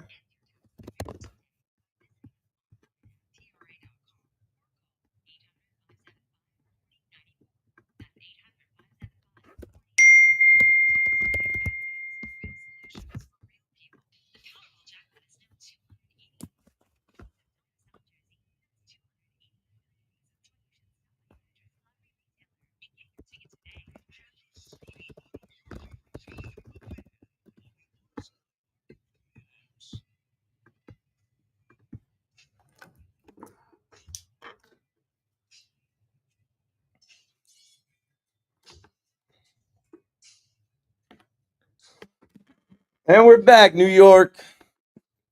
Saturday in the summer, as we get closer to the trade deadline and the dog days of baseball. And yeah, you know, in my book, the second half of the season starts today. Keith McPherson on the Fan. I'm not going to dwell on last night's losses. They were pathetic.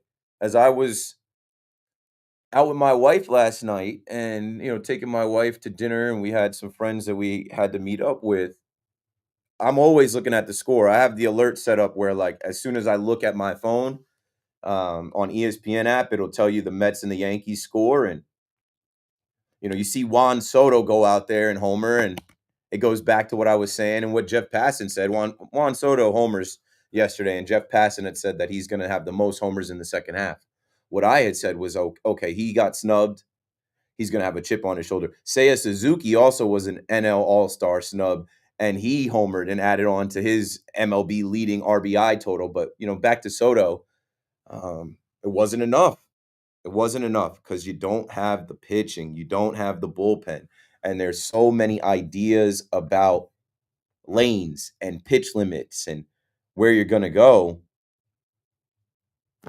It just you kind of paint yourself into a corner with who you got, and when these guys go out there and they don't have it, these managers aren't chasing every win. They're not. They're calling a spade a spade. I don't want to say they concede losses, but that's what it feels like. There was a point in time last night where I'm looking at my phone and I'm like, okay, I'm done with that. I don't need to keep checking the Yankees score, the Mets score. Like I get where we're at in the game. I see who's on the mound. I see where the score is, and you live to fight another day. And it sucks for us as fans because, like I said in my open or very early, I said we treat these games like football, right? All week we are grasping at straws about trade deadline and what to talk about and needing baseball to come back. And it comes back and it's so underwhelming. It feels like, all the hype that goes into football and there's a false start or, coming out of a bye week when you expect the team to be fresh and ready to compete and they lay an egg. And now we need a mulligan, now we need a restart, a redo. And that's coming up for the Mets at 4:10 and then the Yankees later down in Atlanta a little bit after 7 o'clock. Let's get back into the conversation. We'll start to talk a little bit more about the games and what happened last night. But I really wanted to lean into the positivity surrounding David Wright and his day. David Wright being honored and David Wright having his jersey retired and him being immortalized forever with number 5 up above City Field. 888-808-1019. John is in Middletown, New Jersey on the Fan. What's up, John?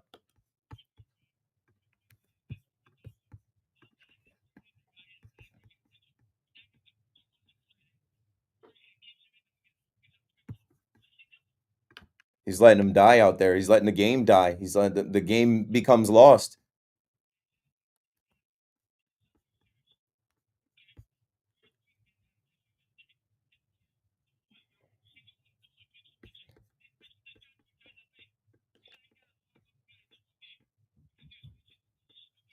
And I just think, yeah. Thanks for the call, John. Again, I think these guys know that they're not in the first game of the series, the first game out of the break. They know who they're going to and who they have, right? They're not going to try to play hero in that first game. And it sucks because it's a Friday night. You're back in Citi Field. There's a buzz. It's 42, almost 43,000 fans. The Mets are wearing the black uniform. Sean Manaea is back, right? You're pumped about that. Manaea goes out there. He gives you 4 innings, 1 hit. Obviously gave up the homer, 1 run, had 6 strikeouts. But you knew he wasn't going to go too deep into the game.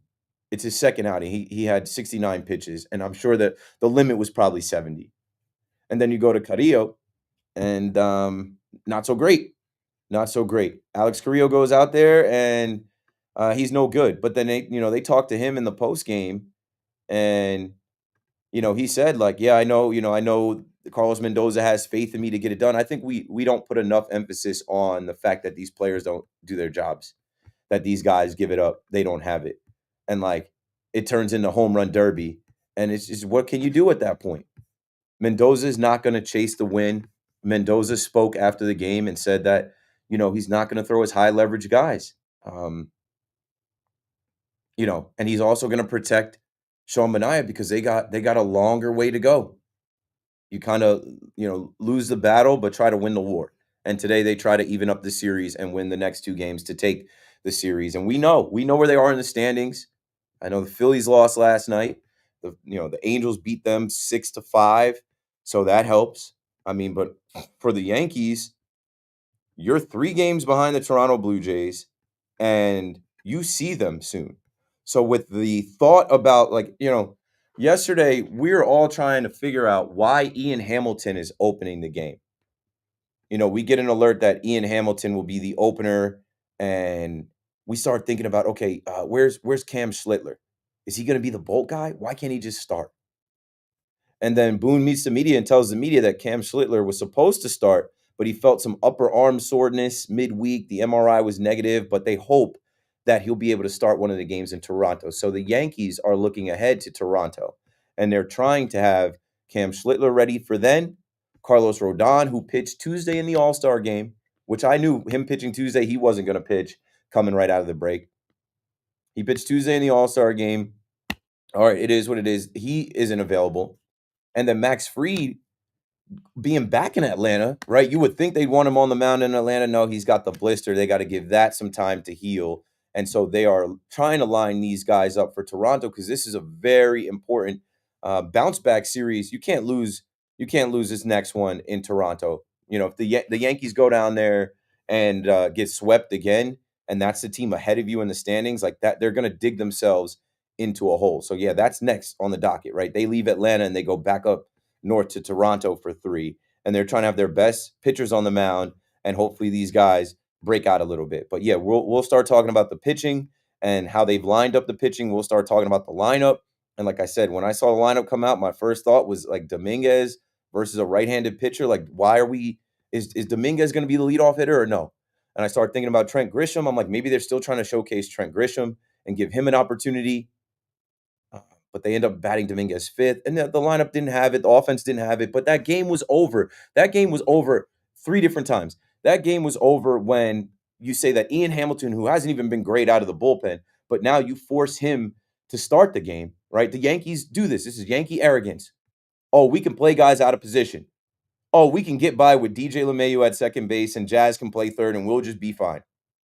For the sake of getting something out of DJ LeMahieu offensively, yeah, we'll be able to survive. No, you end up getting swept and having 6-game losing streaks, and everybody's losing their mind. And the same thing, like, okay, Ian Hamilton, I don't know how many other games Ian Hamilton has opened, but why is Ian Hamilton the guy?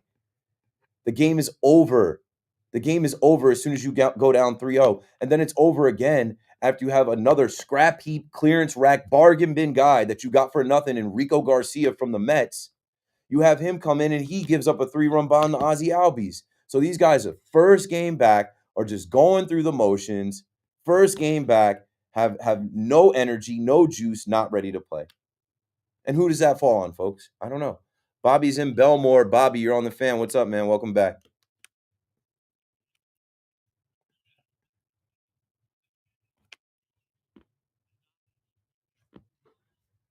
Bobby, yo, tap in with us, Bobby. We're live.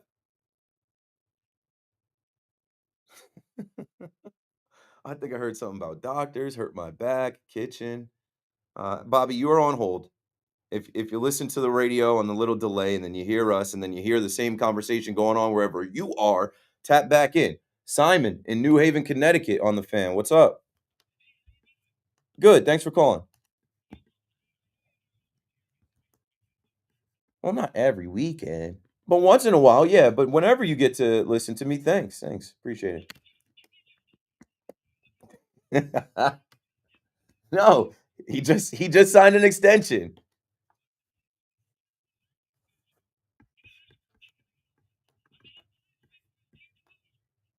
Yeah, and Vivas you mentioned, that's another thing. The game was over with the Vivas being thrown out at second. Just him even being in the lineup. Put Peraza there. Peraza's not long for anything. Yorbit Vivas has options. Peraza doesn't. Let Peraza play. And then you play Yorbit Vivas coming out of the gate, and he's not ready to go. He's a whole rookie.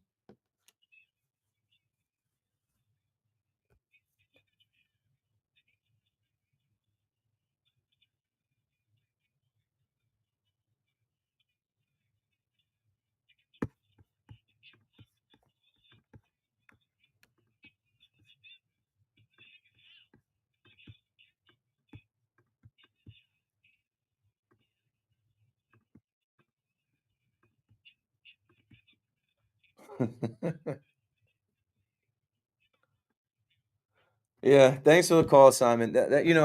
I took a call last week. Somebody was saying, "Can we get Derek Jeter up here to mentor Volpe?" Like, what do you guys think? Like, do you think that all of these Yankees, one, are lining up to be coaches of the team and travel with the team and do that? Like, they've had their time, and the culture is so different compared to their time. You think they're all lining up for jobs with the Yankees? And then also, you think Brian Cashman's like wants to answer to these guys or have these guys in the mix? I don't see that. Now Andy Pettit is there, and from time to time you get appearances from guys like Bernie or Willie Randolph in spring training. I heard somebody else, Bernie or Willie Randolph's got to would have put his arm around Volpe and taken care of Volpe and figured it out with Volpe already. I don't know. Those aren't the answers. Going back to like the Yankees of the past and getting them to come through, I don't know. I don't know if that is possible. I don't know if they want to do it. I don't know if this regime wants it. I mean, you had Joe Torre down there with Boone at the All-Star game, but man, this team has the talent. They just don't have the urgency. And it falls on Aaron Boone. I'm sorry, man. When your team is not ready to play, they point to the manager. When you put up a lineup like this, where it's like, right out of the gate, we're questioning the lineup. We're questioning who's leading off. Trent Grisham playing and leading off. Yorbit Vivas playing over Peraza. And then with Vivas, and I'll talk about the Vivas play. It's 100% on Vivas. There's nothing to say outside of Yorbit Vivas being a rookie and it being allowed for them to be asleep at the wheel. And then the Boone quote afterwards, and like, I don't watch the post games anymore. I told you guys years ago. That's how I really started to become such a Sweeney Murdy fan, because I would listen to Sweeney Murdy do the post game instead of watching the Yes post game, because no matter what, Boone was prepared to like protect his players and not, give us that pound of flesh. But it's ridiculous. Chris Kirshner said, Aaron Boone said there wasn't any consideration of benching Yorbit Vivas. And then the quote was, I bench when guys don't run hard. What was that? What was Yorbit Vivas doing? He didn't even slide. Like, that is a play that is ESPN Sports Center top 10 quick pitch. Like Ronald Acuna Jr., like that's how they're going to start his highlight reel. We know he can hit bombs. He's got some of those against the Mets. But that play, he is going to his right, over his shoulder. That ball drops in, and he is about a foot away from the warning track.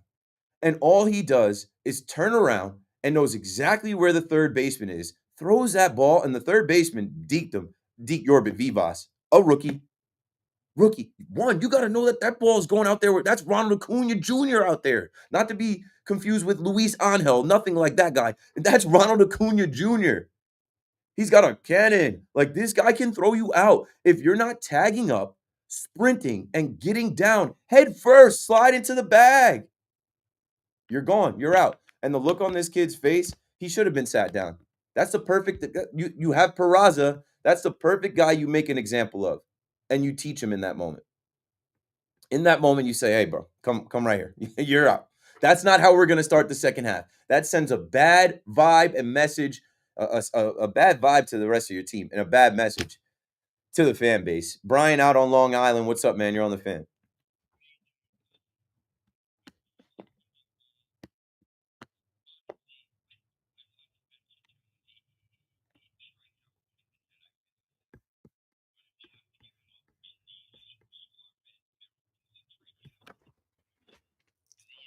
Disarray right now. And the second point, the Yankees My need bad. to make a trade with either Colorado or Pittsburgh for a couple of their relievers. I'm tired of Hamilton. I'm tired of Leiter. They need Cruz back. The only guys they trust in the bullpen are Cruz, Weaver, and Williams. The rest of the and Hill. Four guys. The rest of the bullpen is terrible. You know that. You watch Dear Yankee fan. You watch the league. I do know it, and that's why they're in this predicament when the guy that they wanted to start the game can't go, and they want to push their other guys to line them up for the Toronto, so they go bullpen game, and they say, hey, if he dies, he dies. If Ian Hamilton dies, he dies, and if we lose, we lose. And scheduled rest, that seemed like a scheduled loss. Yeah, you think like I think. When is Yarborough coming back? I like that guy. I don't know if how many times you've seen him pitch, but that guy. I've seen him pitch every time he's pitched for the Yankees. I've seen him pitch for the Tampa Bay Rays. I'll give an update. Brian Hope gave us a little injury update. I'll do that next. All right. Can I talk a little about college football? Because I went to FSU, but I'll tell you a team to watch. Okay. The Florida Gators are loaded. Yeah. I'm telling you, they're gonna be in the playoff. I predict that they're gonna be in the Final Four of the college playoffs. They're really loaded. I'm telling you, the Gators are back. I'm telling you. And this year they'll beat Georgia and Jacksonville. Did you hear what, before I let you go and before we break, did you hear what Thomas Castellanos had to say? No. From Florida State, the quarterback? No, I didn't hear that. I'm really down on my school. It's okay. I'll tell you when we come back. Thanks for the call, Brian. When we come back, I'll hit you with what the Florida State quarterback said and what the Alabama defensive tackle had to say, because it's good. It's coming out of media day. But then I'll also give you a little bit of a Yankees injury report and update so you can see when help is on the way. But forget that, Brian Cashman. Go make trades. Get some guys to help today. Today, you can't keep losing games. Keith McPherson on the Fan. Call us up. We'll be right back.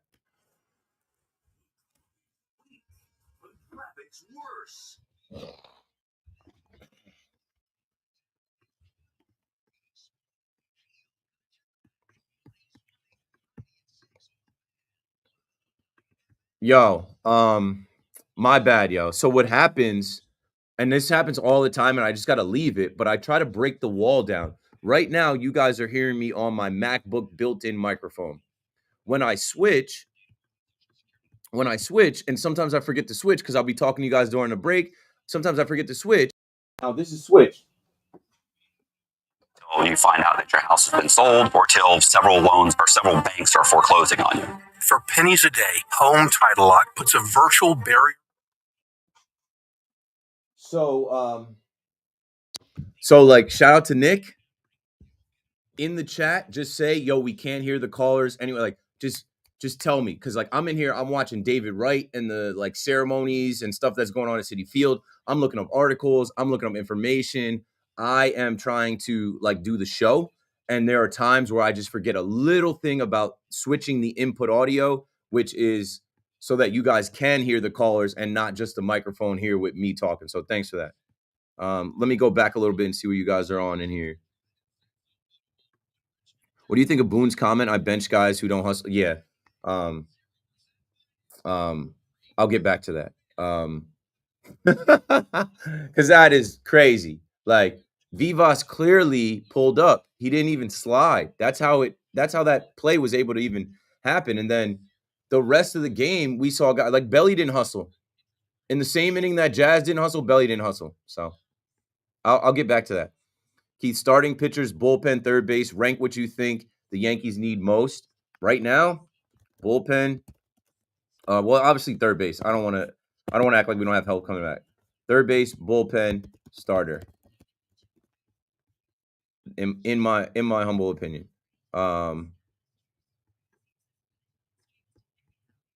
Let's see. I was seeing multiple links saying Twins left-handed pitcher Danny Colombe for the Mets, maybe a possible Harrison Bader reunion. Yeah, the Twins should be open for business. Willie Castro, Harrison Bader, a couple other guys should be on the trading block. Keith, I'm a Miami fan. What do you think about Tua? I'm mad about them trading Ramsey. I don't think you're ever winning anything with Tua. I think Tua's going to be hurt again, and you're going to be watching Zach Wilson. Mark my words. Probably by week 8, Tua's going to get hit or hurt, and he never plays. So get ready to watch Zach Wilson. Thoughts on Raj? I'm not putting together who Raj is.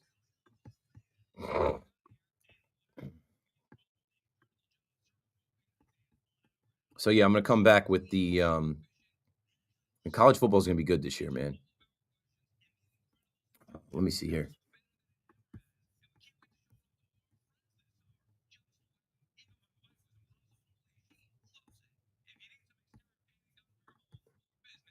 Let me retweet so I can get some more people in the chat. Talking Yankees. Talking about the Yankees. Talking about the Yankees. Talking about the Yankees finally. Now. Off the Mets.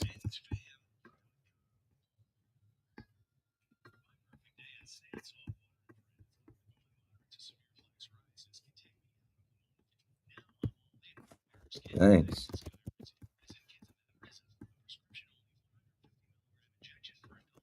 Pretty much.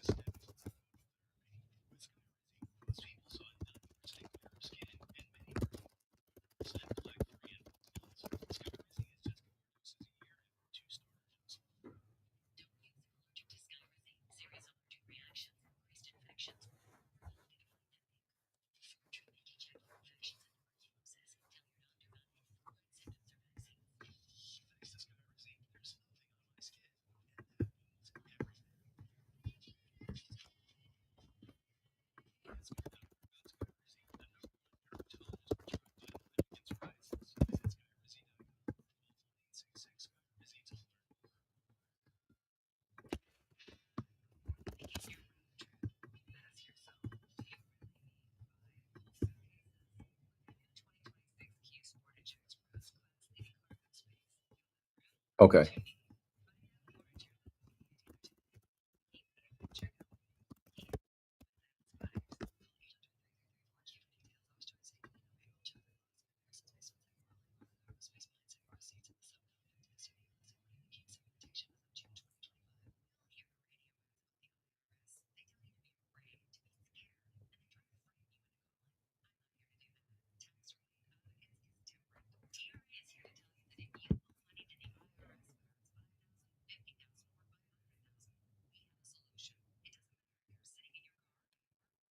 Tim Keenan the third.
Live from downtown New York City, Keith McPherson on the Fan, Saturday show.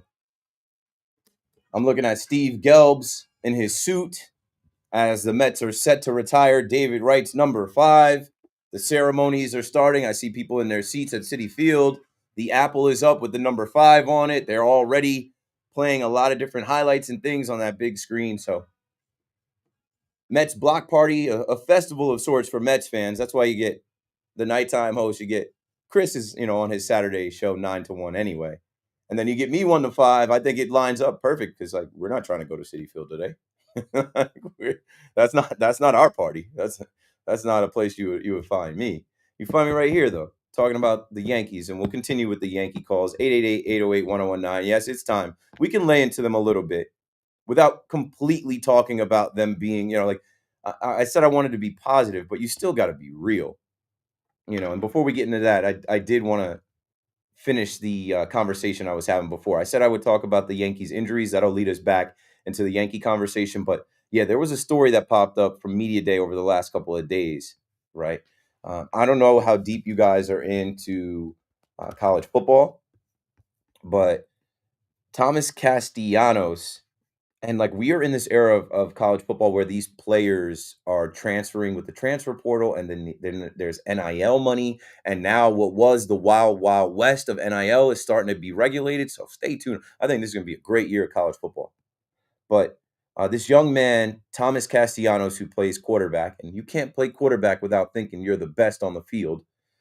This kid has gone from UCF to Boston College to now Florida State. Florida State was miserable last year with DJ Ugalele or whatever his last name is. I forget how to pronounce his name, the kid that went from Clemson to Florida State. But man, in this day and age of social media and cameras being everywhere, you got to always watch what you say and how you talk. So, he was kind of talking tough. And he said, I feel like I tore the ACC up by my damn self for the last 2 years, and now I'm with a squad, right? That's how he felt balling at Boston College, and now he comes to Florida State with some better athletes and more of a squad around him.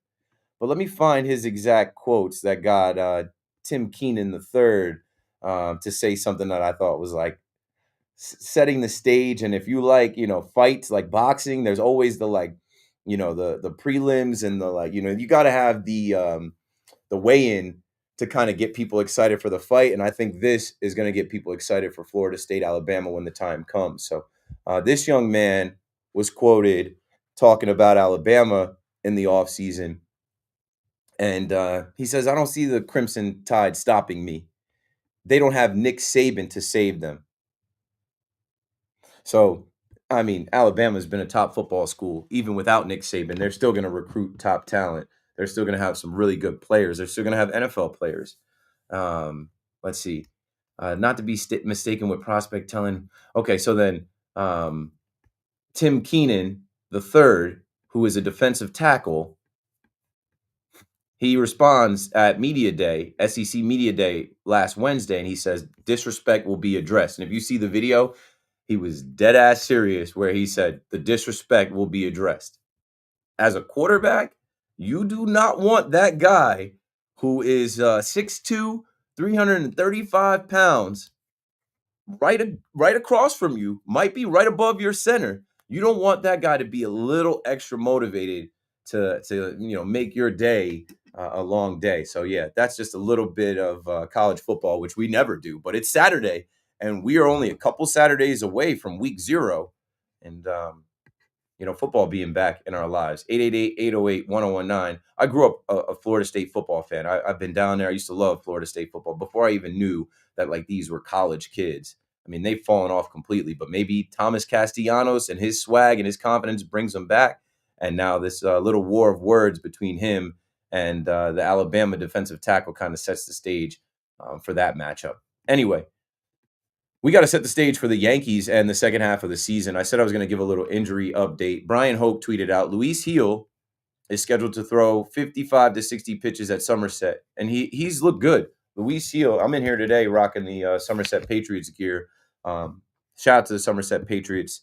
In exactly 2 weeks from today, I'll be down there hosting the celebration of the Negro Leagues with Willie Randolph. I'll get to MC and kind of bring everybody through the night on the microphone. If you're in the Somerset area or you want to come out to a Somerset Patriots game, I'll be on the field hosting that day, August 2nd, that Saturday night game. And I believe there's fireworks after. But yeah, Luis Heel, he came out and he shoved again in his second rehab assignment. He went 3 1/3 innings with 2 earned runs, 2 walks, 7 strikeouts.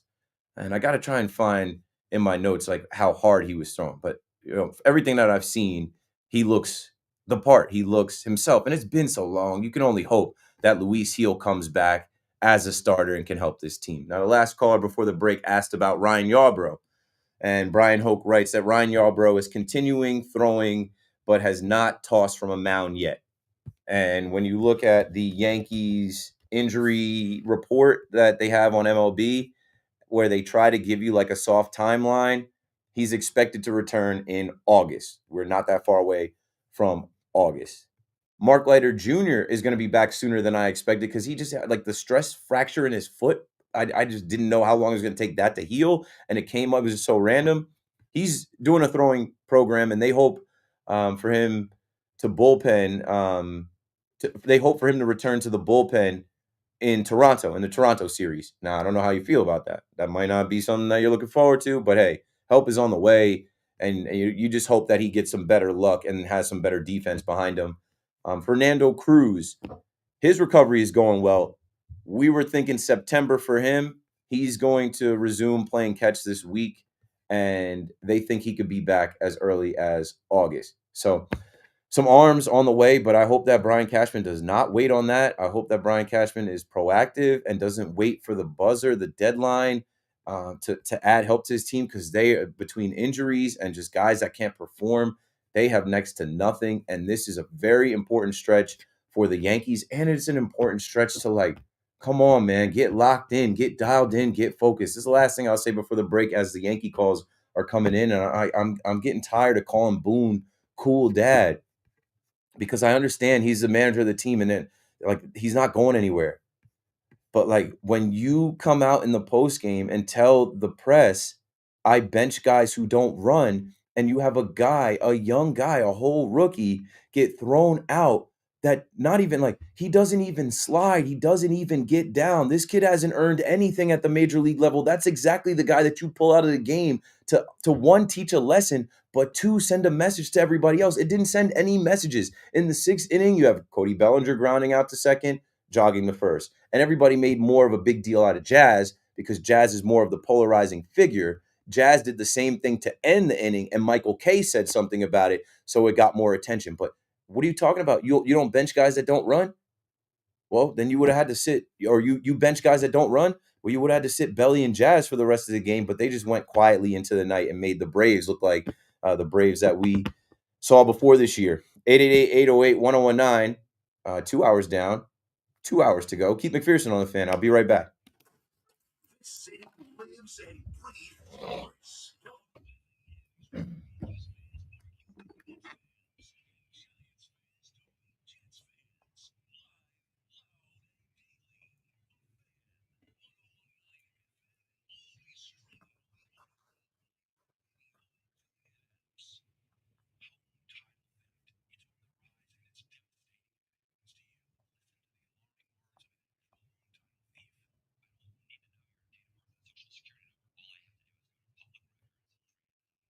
Emotions. Jose here.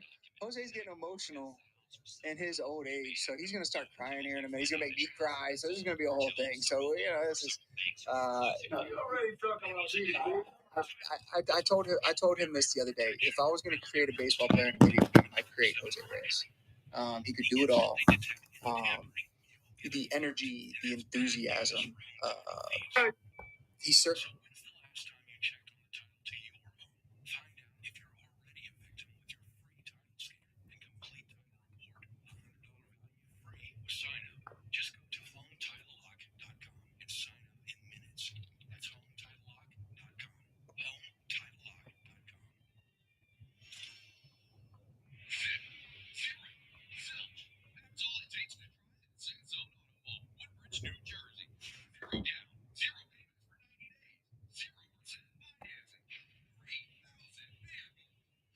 All right.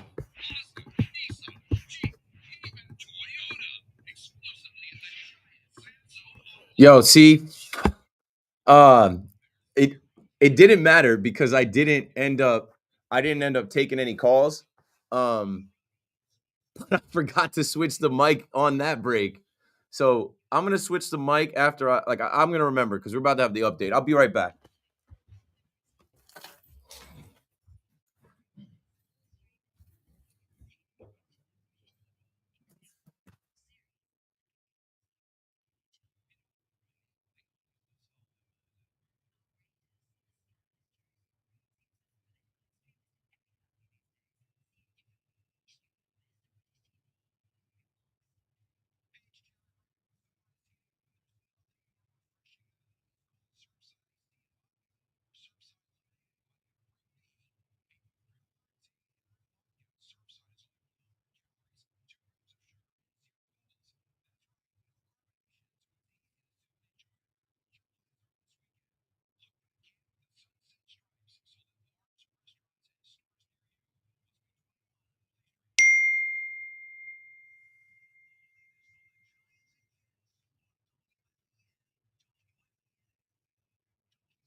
On Odyssey Mets Radio at 3 p.m. And then after that ceremony, the Mets will be taking on the Reds. It'll be Martinez facing Clay Holmes. First pitch 4:10.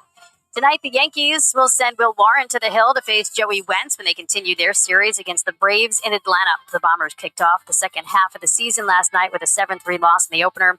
Coverage on the Fan begins with a pregame show at 6:35. In golf, third round of the Open in Northern Ireland. World number one Scotty Scheffler shot a bogey-free 467 today for a 4-shot lead over Hao Tong Lee. Matt Fitzpatrick is 5 shots off the pace. Rory McIlroy tied for 4th place with Rutgers alum Chris Gotterup, Tyrell Hatton, and Harris English, 6 shots back. And in the WNBA All-Star Game takes place tonight in Indianapolis. It'll be Team Collier facing Team Clark, although Caitlin Clark will not be participating. Tip-off is set for 8:30. With sports flashes at the top of the hour, I'm Erica Herskowitz. Talk New York sports here. The Fan.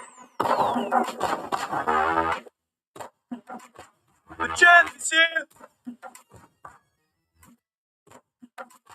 The champ is here. Right back at it on the Fan in New York. It's 3 o'clock, man. Hanging out, trying to pass some time on a Saturday. Daniel Murphy on the screen. David Wright talking about Jose Reyes before. He was saying how Jose Reyes has gotten really emotional in his old age and how Jose Reyes crying was going to make him cry. And he's, sharing the flowers and the love. He said if he had to create a player, make a video game player, it would be Jose Reyes. He could do it all. He said Jose Reyes is the best player that he played with. So I know you Mets fans got to feel some type of way today, and that's why I got out of the way for the first almost 2 hours and gave you your time. I'll continue to, and then we'll get back into the Yankees and the Yankee fans complaining about Aaron Boone and the complacency and lack of urgency and the team coming out and laying an egg. And now, oh, yeah, you just heard in the update, they're sending out Will Warren, who, Will Warren has struggled against good teams, specifically National League teams that have all-stars and guys like that in the top of the order. So will Warren survive the first inning today? And then you don't feel good at all about Marcus Stroman going tomorrow. So are the Yankees going to get swept in Atlanta coming out of the All-Star break? That wouldn't be great. Fingers crossed that they can even up the series today. And the Mets are about to play in about an hour. Let's continue to take Mets calls, Yankees calls, and share the air on the fan. Eddie's in Rockland next up. What's up, Eddie? Hey, Keith, what's happening, man? Passing the time for you. Yes, All sir. right. How many Yankee games have you gone to so far this year? 25, maybe 20, 25. Right. So, here's a question for you. During last week, C-Mac hosted the morning, and he was introduced as the number one Yankee fan on WFAN. And I only know of one game that he went to. And you constantly there. You're constantly swinging the flag. You're in the broadcasting groove. How do you not get the nod as the number one Yankee fan on the fan? Depends who you ask. I don't know. I'm not competing for that title. I didn't hear that. I'm usually asleep during the morning show, and they better show Big Mac some love. They better give him the number one title. He's been here 18, 19 years. I was actually offended today. I heard somebody call and attack Big Mac during his show, and I'm like, he does not deserve that. Somebody said he was obnoxious and a know-it-all and all this stuff, and I'm like, Big Mac is great. Listen, if one guy goes to one game and one guy goes to 25, it's not hard to see who's the bigger fan. Well, I don't think they were talking about who's been to the most games. They're calling him the number one Yankee guy on WFAN. I think they're going to do that. They're going to big up Big Mac filling in with Jerry Recco. I have no problem with that. Are you a boxing fan at all? Because in a couple of hours is the undisputed heavyweight championship of the world. Tell me more about it. I'm not a boxing fan, but if it's big news, then maybe we got to speak on it. Who's boxing? You got Usyk, who has 4 belts, versus Daniel Dubai, who has 1 belt. And it's all the winner is going to be at 5:30. About the ring walk is at 5:30 this afternoon in London, England. And we're going to see. We're finally going to have one guy having the belt since Lennox Lewis. Okay, it's worth a conversation, but I'm not well-versed enough to have that conversation. Thanks for the call, Eddie. I saw somebody in the chat talking about Scotty Scheffler as well. I'm like, I'm not a golf guy. I'm not a boxing guy. And I think we've got enough to talk about here. As far as I don't need to be the number one. Trust me, I get plenty of love. I don't need to be known or labeled as the number one Yankee fan on WFAN. And I don't know if you're getting that title based off of how many games. I don't know how many games I've gone to. I know if you go to the stadium, you see me there. I know I've gone to hundreds of games, but no disrespect to Big Mac. I listen to Big Mac's show every night. I think Big Mac, as far as being classically trained, he's one of the best hosts that we have. I was happy for Big Mac to get the opportunity to do the morning show because these hours are tough, and if you listen enough, you get to know us. You get to know that we have kids and we have wives, and that part doesn't come with us on air. And that's what bothered me today as I heard the caller say, you're obnoxious and you're always taking what Yankee fans say online and bringing it into your show and you're a know-it-all and all this type of stuff that you're saying to Big Mac. And I'm like, that's just so wrong. And I've been attacked too, and it's just not right because, we put a lot of time and effort into being prepared to do our shows, entertaining, delivering shows, and then to get that type of energy out of the phone, we try to get to you guys. We try to give you guys your time. I mean, at least me. I know Big Mac can be short with you guys at times, but it's I don't think any of us deserve that. I remember, Sal Licata doing the overnight. and I got on one night after somebody disrespected him. And I'm like, can we not do that? Like, we get it all day. We open up our phones, we read Twitter. If you dare read Reddit or Facebook or read any of the comments, they comment about my hair. They comment about what I wear. It's like, relax. Can we not? Give me a break. So, yeah, if Big Mac is regarded as the number one Yankee fan on WFAN, I'll gladly be number two. I don't care. I know I get a lot of love when I go to the stadium. I get a lot of love online. And I'm comfortable in my own skin being exactly who I am. And I'm not competing with Big Mac. I think Big Mac is great. Like I said, I listen to his show every night. I don't go to sleep until 4 a.m. And then my son is waking up, taking off his poopy diaper, and we have to have a fire drill to clean up the blankets and his toys and clean him up every morning. I'm off 3 hours of sleep. But then I'm always ready to rock and come here. And same thing with Big Mac. He's got 2 little boys at home, older than my 2-year-old, but still 2 young boys that he's got to help when he goes home, get on the bus and come from school and go to practice and stuff. So, man, if I had a minute to just lay out and peel back the layers, like, think about us grinding at night. You know, my show going till 2 a.m, C-Mac's show going to 5 a.m. We are the ones that you hear first. We're the ones that have to watch the games at night and be prepared and ready to react to the games and take all of your calls and then not sleep properly the next day and do it all over again and also be the man of the house and be there for our wives and our kids. But then we got to hear about ourselves online and on air. Like, come on, yo, be better. 888-808-1019. Let's go to Phil in Manhattan next. What's up, Phil?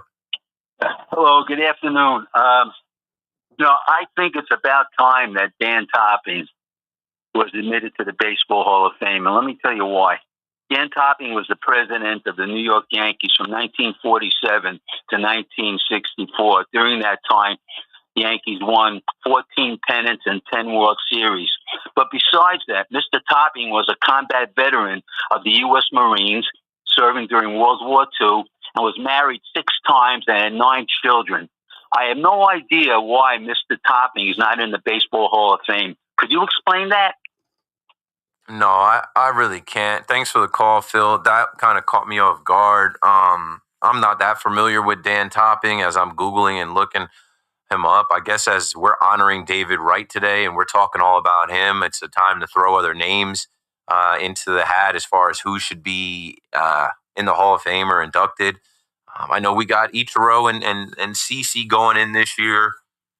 I don't know. Maybe the ship has sailed for Daniel Topping, but I'm not going to pretend like I'm, well-versed enough to campaign for him or against. 888-808-1019. Trying to reset here a bit. We are an hour away from the Mets game as the Mets look to bounce back as well, as the Mets have saved their bullpen. So depending on what Clay Holmes can do, but forget about Clay Holmes. How about the offense?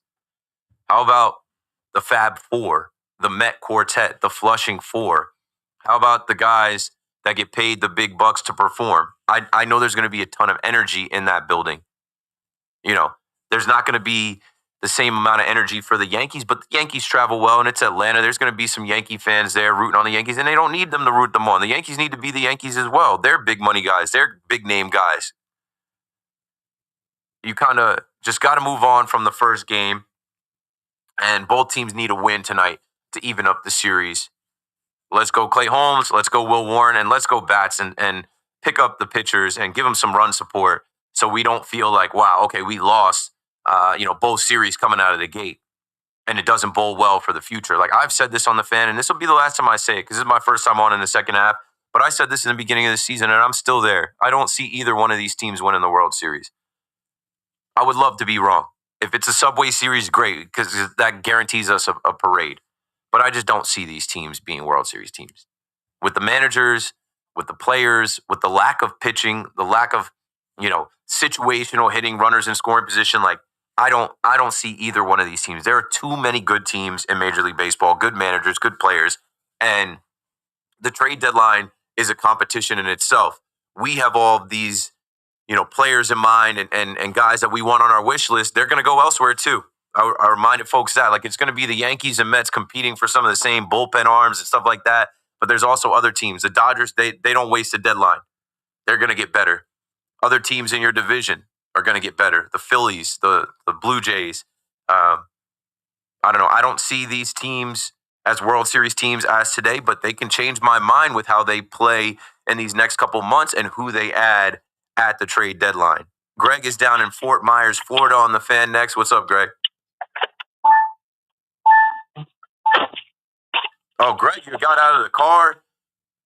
You had the fan on, maybe on the free Odyssey app down there. Now you got to make the switch, take the car inside, get on the Bluetooth, either your speaker or your AirPods. I know the game myself. I actually I have an extra pair of earbuds. Shout out to Panasonic and Technique sending me some free earbuds. So what I do, to put Big Mac over again. When my show ends at 2 a.m., I get in the car and I leave and I drive home, and I live in Jersey, so I got to drive through the tunnel. And if you drive through the tunnel, you're going to lose the radio signal. So I always start Big Mac show on the Odyssey app. It also gives me some time, because there's a slight delay, to kind of pack up here, get down the elevator, get to my car outside. And by the time I start Big Mac show, I don't miss anything. It starts, yes, sir. Big Mac comes on, and I'm listening on the free Odyssey app. And usually by the time I drive home, his open ends, and then, it's commercial. But I'm able to get out of my car with the Odyssey app, and I leave a pair of earbuds in the car, and I pop those in. So as I go upstairs, I'm listening to Big Mac show. I don't miss anything but the first commercial break. And then I'm, putting my stuff away, changing my clothes, getting ready for bed, probably eating before bed, which is a bad habit that I need to stop. But it's tough. You eat dinner with the family at 7 o'clock. You watch the Yankees Mets games till about 10. You drive into WFAN. You do your show 11 p.m. to 2 a.m. By the time you get home at 2:30, 2:45, you had 8 since 7 o'clock. You can't go to sleep hungry like that. I got to make me a peanut butter and jelly something. I got to eat something. All right, back to the calls. I don't know if Greg is still there. Okay, Connor wrote a note. He's there. I was trying to stall until Greg went from his car to inside of his house.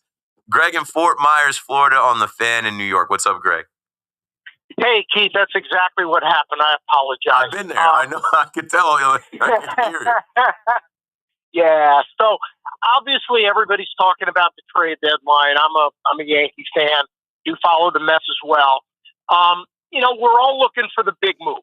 We're all looking for the big move, the big name, all that sort of thing. Is there something that we can do in-house with the Mets that might be as simple as, say, Grisham for a third baseman, give the Mets what they need, which would be a defensive outfielder, fill a little bit of a hole, and then maybe we're able to use our prospect capital or other assets that we have to address the pitching need.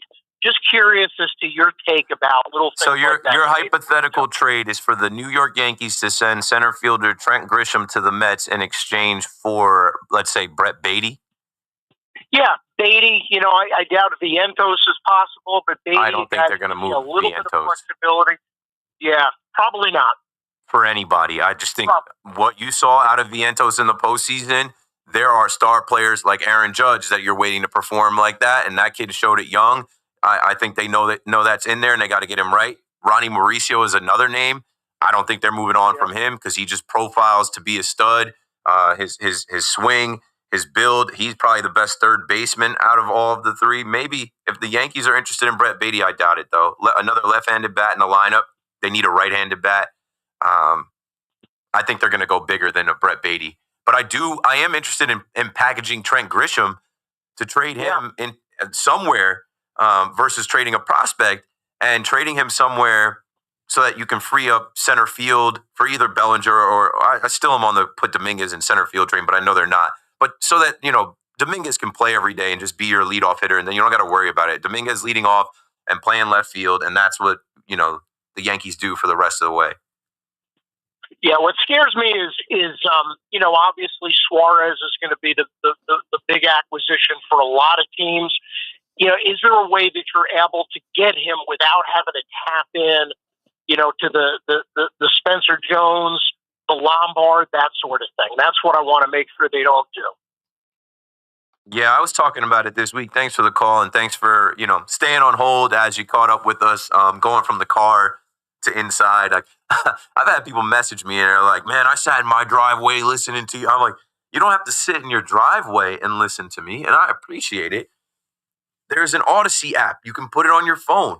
You can even go to WFAN.com and listen on your MacBook or your PC or desktop. Like, there are other ways. You don't have to be trapped in your car. But I know sometimes, depending on your situation at home, you might want to just stay in the car. You got an extra reason.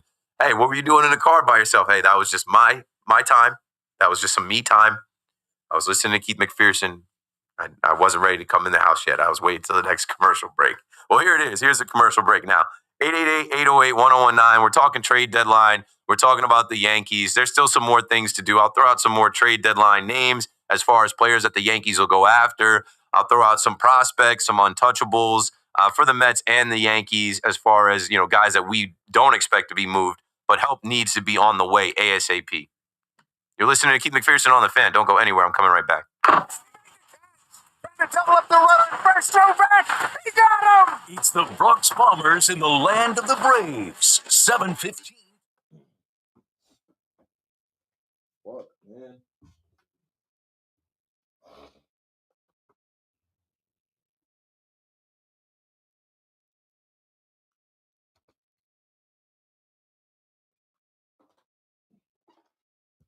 Oh, yo.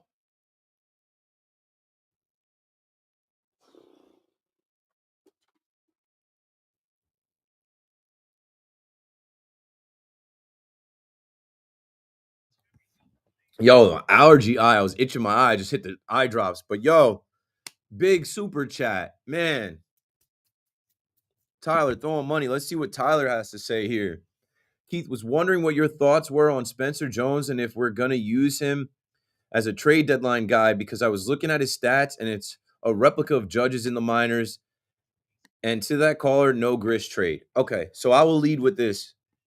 You will be mentioned as we come out of the break, and I will talk about Spencer Jones for sure. I had a video that I put out about Spencer Jones, and I don't think they're trading him unless, I'll lean into that a little bit more. Who would actually move the needle for a Spencer Jones trade? Let me see what else you guys are talking about in the chat as we kind of start talking Yankees more, getting ready for the Mets game to start, but, did mention some of the Mets. Let's see. Sleeper Mets put out, untouchables. I want to go there. Trade deadline stuff. We will go there. And, yeah, well, this is going to fly by. I'm done at 5. I'm telling you, this 90 minutes is going to fly by. That's actually a reminder for me to check the train times and also check the text, see when my wife and my son are coming back.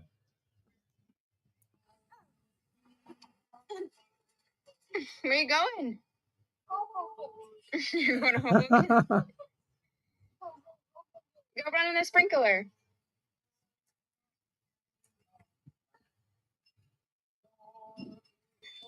Oh, my eyes burning.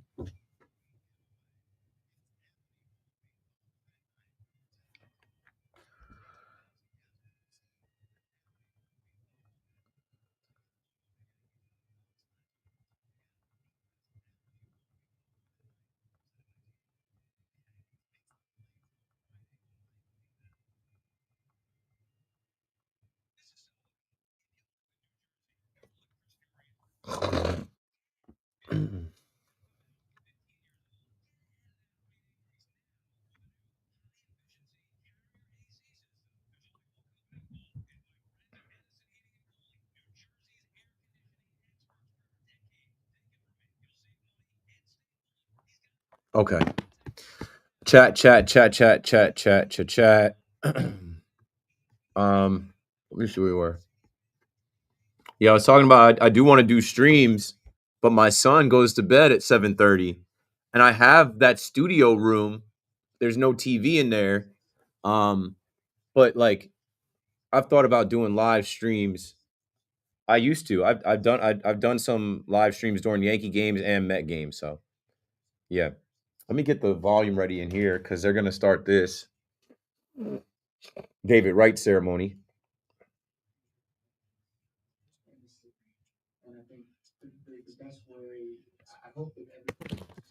Let's see what else. Yeah, I love C-Mac too, bro. And when I say I'm not competing with C-Mac, like we're different. Like my social presence and following is much larger than his, but I think he is such a good host. I think he's such a good like WFAN, like almost like old school to the new school bridge. A lot of people liken him to Mike Francesa. Like I got nothing but respect for C-Mac because he grinded behind the scenes as well. So yeah, I don't know what that guy was on. Here's the thing: people that say our fans don't like to hear the negativity of their team, and then only way they think are defending their team is by insulting.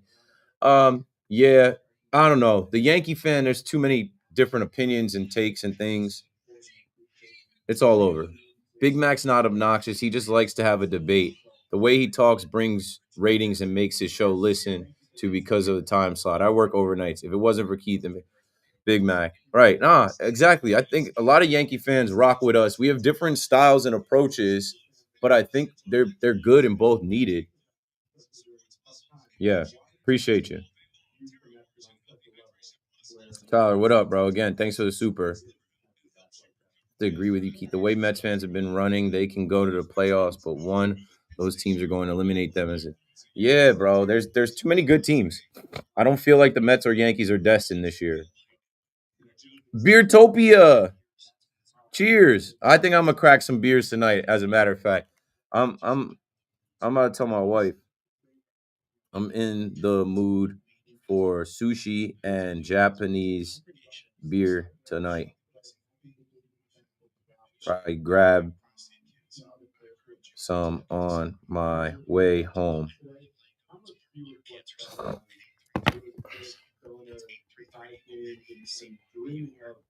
No Grisham trade. He retires a Yankee. No way. He's not even. If Grisham continues to play the way he's been playing, he's done this year because the Yankees aren't going to pay him. Appreciate it, man. Bring Spencer up. Stanton is up there in age. Yeah, and he's one game away from being on the IL again. Beer here. You got Japanese beer?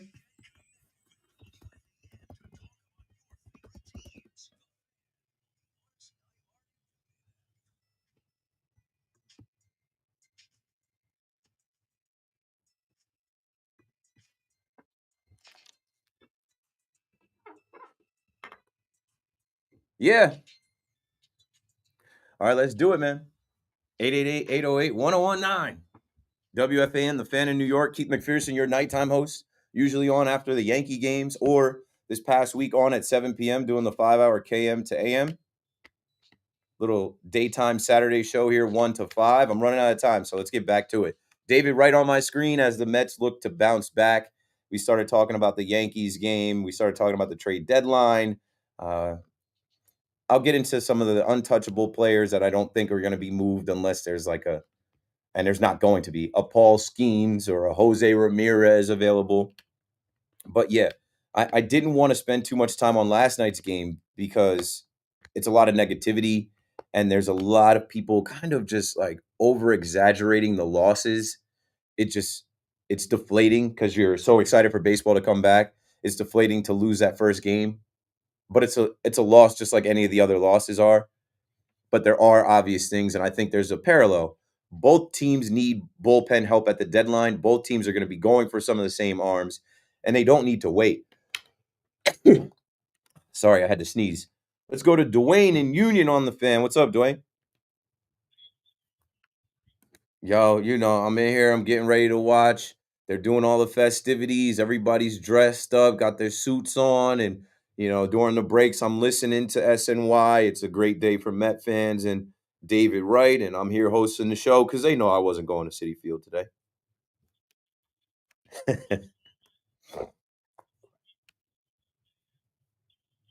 Appreciate it.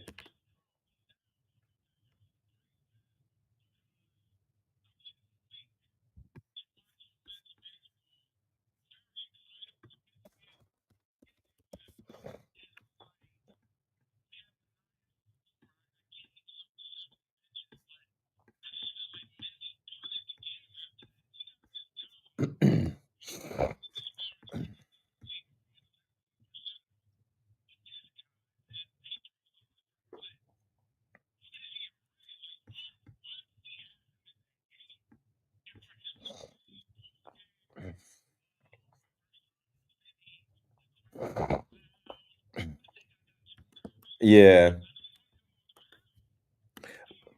Well, he'll be one of the first to go, bro. He'll be one of the first to go after that.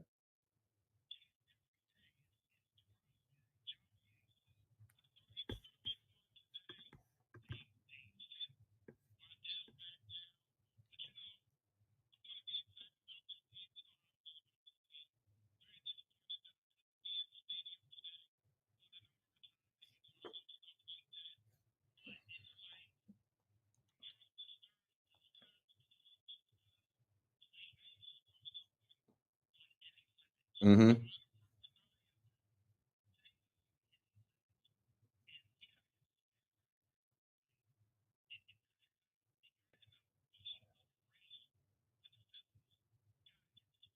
Yeah, yeah, you can't afford to lose games. You're only a half game back, but you don't want that lead to grow, kind of like where the Yankees are. Dwayne, you're the man. I'll take it from here.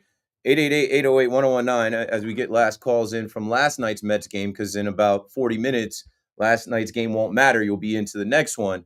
Before the game yesterday, the Mets had some roster moves. They let you know that Brooks Raley has returned from his rehab assignment, and he was reinstated from the 60-day IL, so you'll look to see him soon. Dickie Lovelady, he's back and forth and back and forth, and he's back and forth again. Paul Blackburn is on a rehab assignment. Jose Buto is on a rehab assignment. And when you talk about David Stearns has to do something, what he's been doing is this shuffling of the deck, bringing in the Justin Hagenmans and Brandon Waddells. And what he won't do is bring in some of these young guys. So I said I was going to read, Sleeper Mets put out a report. The Mets are expected to have these prospects be untouchables. And this was actually referring to John Heyman's article. Nolan McLean, Jonah Tung, Jet Williams, Brandon Sproat. 3 out of those 4 guys are pitchers. And you heard David Stearns say that he doesn't want to bring up anybody for a spot start or to come out of the bullpen. It is July 19th. We are less than 2 weeks away from the trade deadline. Trades, and that's what I always say about the trade deadline. It's the last day that you can make trades. You can make a trade today, tomorrow. Here we come on another work week. I expect both teams to be proactive and get something done, because you can't keep going with this makeshift bullpen. You can't keep going with these scrap heap bargain bin guys that can't get anybody out. Because when you say Mendoza punted the game, I can't fight against that. Of course he did, because they had lanes for this guy, Carrillo, to come out, and he's talking about the energy of the stadium, first time at home and whatever. He didn't have it, but you don't want to go to him. And you save your other guys, your high leverage guys, for a game like today, because today's a must-win game for vibes, for morale, and I think they started looking ahead. And I think there was a quote from Mendoza talking about being down 3 to 5 runs and not using their high leverage relievers. So it's a conceded loss. And same thing with the Yankees.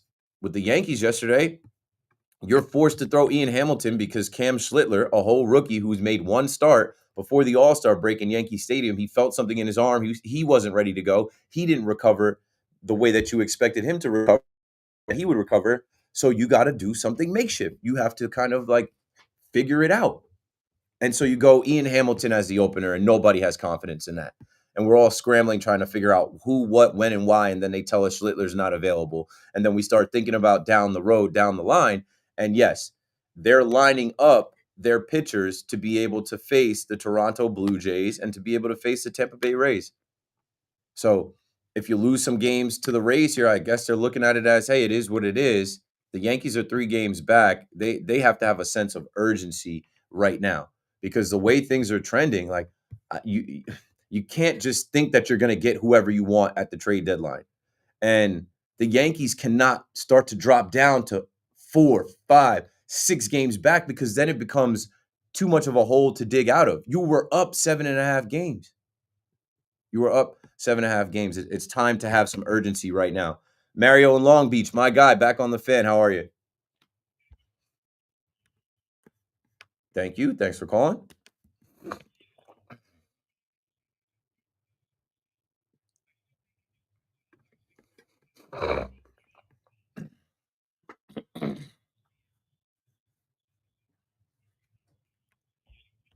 He's looking like the rookie of the year from last year that we know, and we need him. So yes, hopefully he continues.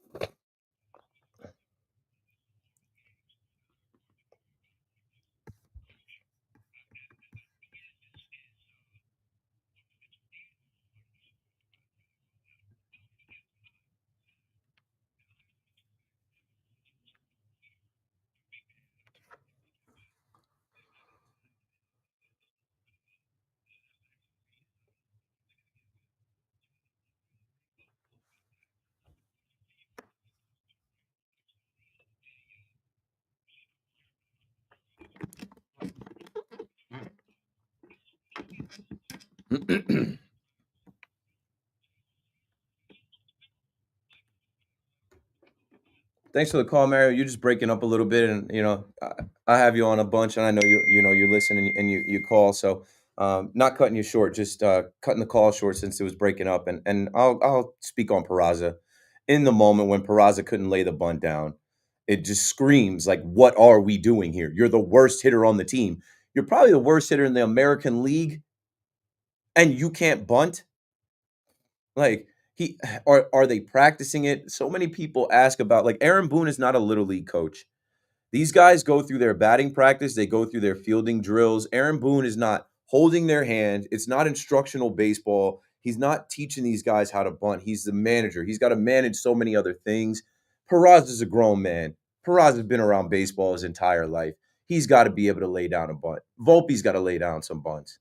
I mean, A-Rod talked about it last week. He said Volpe should be the best bunter on the team because when you do face some of these better teams and you get in these tight games, you're going to need a sacrifice bunt, and it can't be Peraza popping out to the third baseman. It's pathetic. And then you talk about Stanton. Stanton, I just saw in the chat, shout out to Robert in the chat. Robert said, bring Spencer Jones up. Stanton is up there in age. And like there are some people saying, like, if Stanton wasn't here, you could bring Spencer Jones up to DH. And then you have Ben Rice as the DH. And, Stanton is a guy that doesn't do anything else but DH. And he's a high-priced DH. And we all kind of look at his value as specifically for October, but he's here and he's going to be in the lineup. And that brings me to my talk about Yankees untouchables. To me, it is Spencer Jones and obviously George Lombard. Now, Spencer Jones is one of those somewhat touchables, as Cashman talked about. Some guys are touchable, some guys are less. Spencer Jones is less touchable because I just see him as a left-handed Aaron Judge light. I think with him and Aaron Judge being the same, like 6'7" build, like 6'7", 280, I think they are going to bring him up the same way that they bring up Aaron Judge. And don't you want to see that kid get to the major league level and have Aaron Judge to like learn from day in and day out? I do. Like, are you giving up Spencer Jones for a rental Eugenio Suarez this year for a team that you don't even believe in right now? No, I'm not. Shout out to Tyler in the chat. Tyler asked my thoughts on Spencer Jones and if we're going to use him as a trade deadline guy because he's looking at his stats and he's saying his stats are a replica of what Judge's were in the minors. So I don't know. To me, I'm not moving Spencer Jones unless there is a Jose Ramirez available. He's not going to be. A Paul Skeens, he's not going to be. I think that you can get this type of stuff done with a couple lower prospects with a Cam Slittler. Cam Slittler, to me, some of you were saying, Cam Slittler, I've seen enough after one start. Cam Slittler, he's in the rotation. He's the next Garrett Cole. Why? We never have these 100-mile-an-hour guys. He's our next guy. He's our Jacob Mizorowski. He threw one start. He can't go. Like, yeah, definitely dangle him out there. Definitely see what you can get for him. Like, they got to get serious. They got to get some help. And they can't punt the game, punt the series. It is honestly like despicable that you got swept by Toronto, that you had a 7-game lead, and like Toronto's not slowing down. Toronto won last night, and before you face them, you're on sweep alert. You're on sweep watch with Will Warren going up against Matt Olson and Ronald Acuna and Ozzie Albies and these guys today, and then Stroman. You better watch out. You gotta bounce back today and even up this series and try not to get swept. Because Toronto, who already swept you in your building, and that's the next series you have, that's where you head next. They are not slowing down. They can add at the deadline. They're playing right now in Toronto against the San Francisco Giants. It's scoreless right now. I'll keep an eye on that game, and we're getting closer to the Met game as well. Still taking your Yankee calls, of course. 888-808-1019. Corey is down in Manalapan, New Jersey on the Fan next.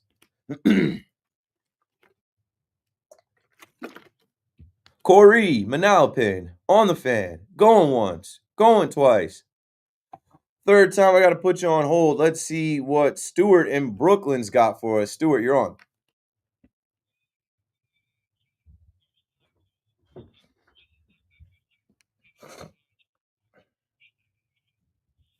Okay, so yeah, I'm out of here by the time C-Mac show starts. So nice to have you. Nice to have you.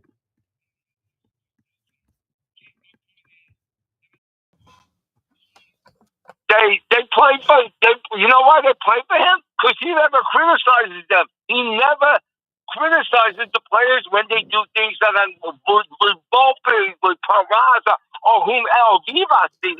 Vivas, oh my God. What was he doing last night? Lollygagging the third base, and Acuna throws him out. And that's ridiculous. And you're right. You're right about one thing. They have to have a sense of urgency, and I don't think they have it right now.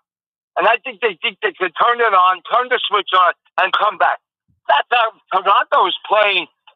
What's their percentage? They're playing well over 600 balls, and yet what are they playing? Under 500. And they gotta have a sense of urgency. Yeah. Otherwise, they're not going nowhere. Yeah, I'm right there And with you, Stuart. And if they don't make the playoffs, I see two changes that will happen. Brian Cashman and Boone might be dismissed. Thanks for the call, Stuart. I'm not right there with you with that. That's impossible. That's not happening. But I'm right there with you as far as these guys too much seem like they're out to lunch. It seems like the New York Yankees country club. These guys are allowed to do what they want. They have no fear. I did these rants already. I did these rants when they lost 6 games in a row, and then a couple weeks later lost 6 games in a row again. I'm like, it is so obvious. It's one thing to protect them in the media, but like, even if you do try to yell at them and tighten them up behind closed doors, like, I don't know if your voice kind of has that power. I don't think they fear the manager. I don't think they even fear general manager. Like, I don't think they fear getting traded. And I hate to bring up George, but like, when you go back to the Yankees of the past, there was always this fear, even for star players, that they could be traded. Because George would verbally say it. I'll have your ass on the next trainer. These guys live off the backs of the Yankees of the past so much, and it's obvious. They got rolled last night. What was Yorbit Vivas thinking? Yorbit Vivas was thinking, I'm a New York Yankee, baby. I'm out here just going through the motions. No, you should be busting your ass. You should be hustling. You're a rookie. You've been in a handful of games. And you're only here because they DFA'd DJ LeMahieu. And they're giving you an opportunity.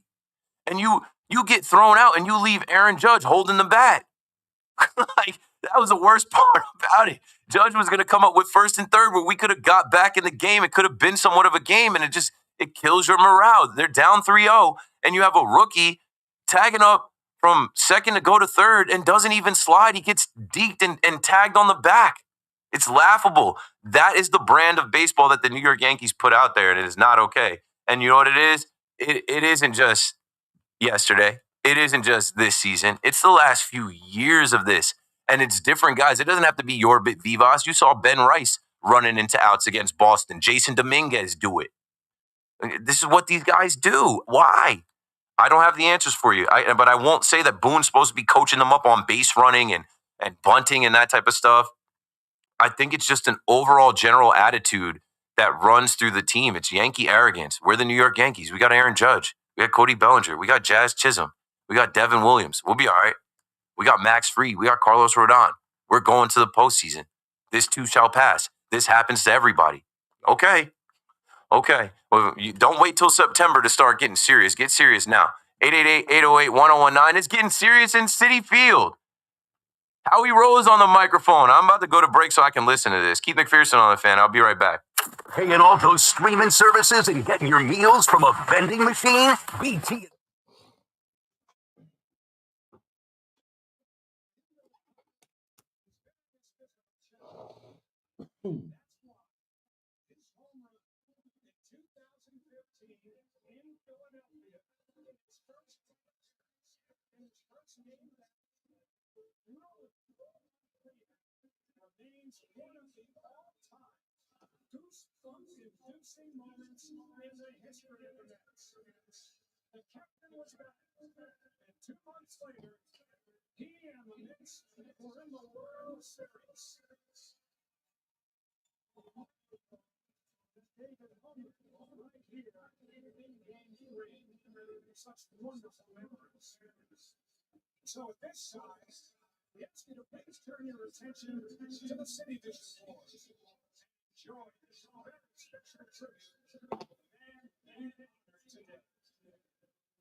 Yo. Nah, Dwayne, appreciate the call and the stamp, bro. When you guys call and you say that's my favorite host, you're my favorite host on the fan, it goes a long way because you got other people calling, saying stuff like, yo, why isn't the morning show referring to you as the number one Yankee fan? Who cares, bro? Who cares? Okay, this is getting real. I gotta watch this. This is the David Wright thing they're putting together right now.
Yeah, I mean, I don't know.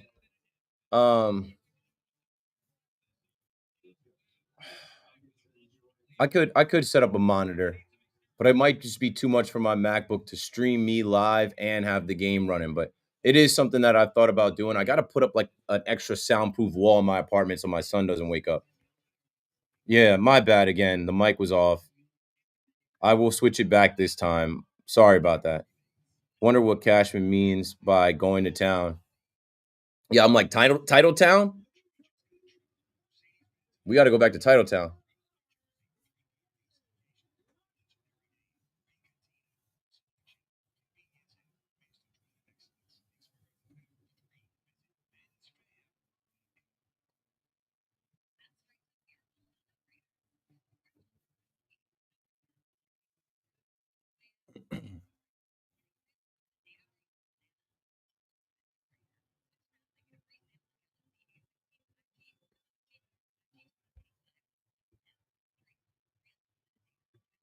Yeah.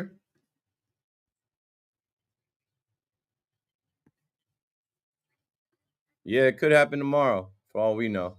Could happen Monday. Sooner rather than later. Sports is a business. Sports isn't popularity. How many times do athletes say that when they get traded? Understand it's a business. Of course it is. They're just assets at the end of the day.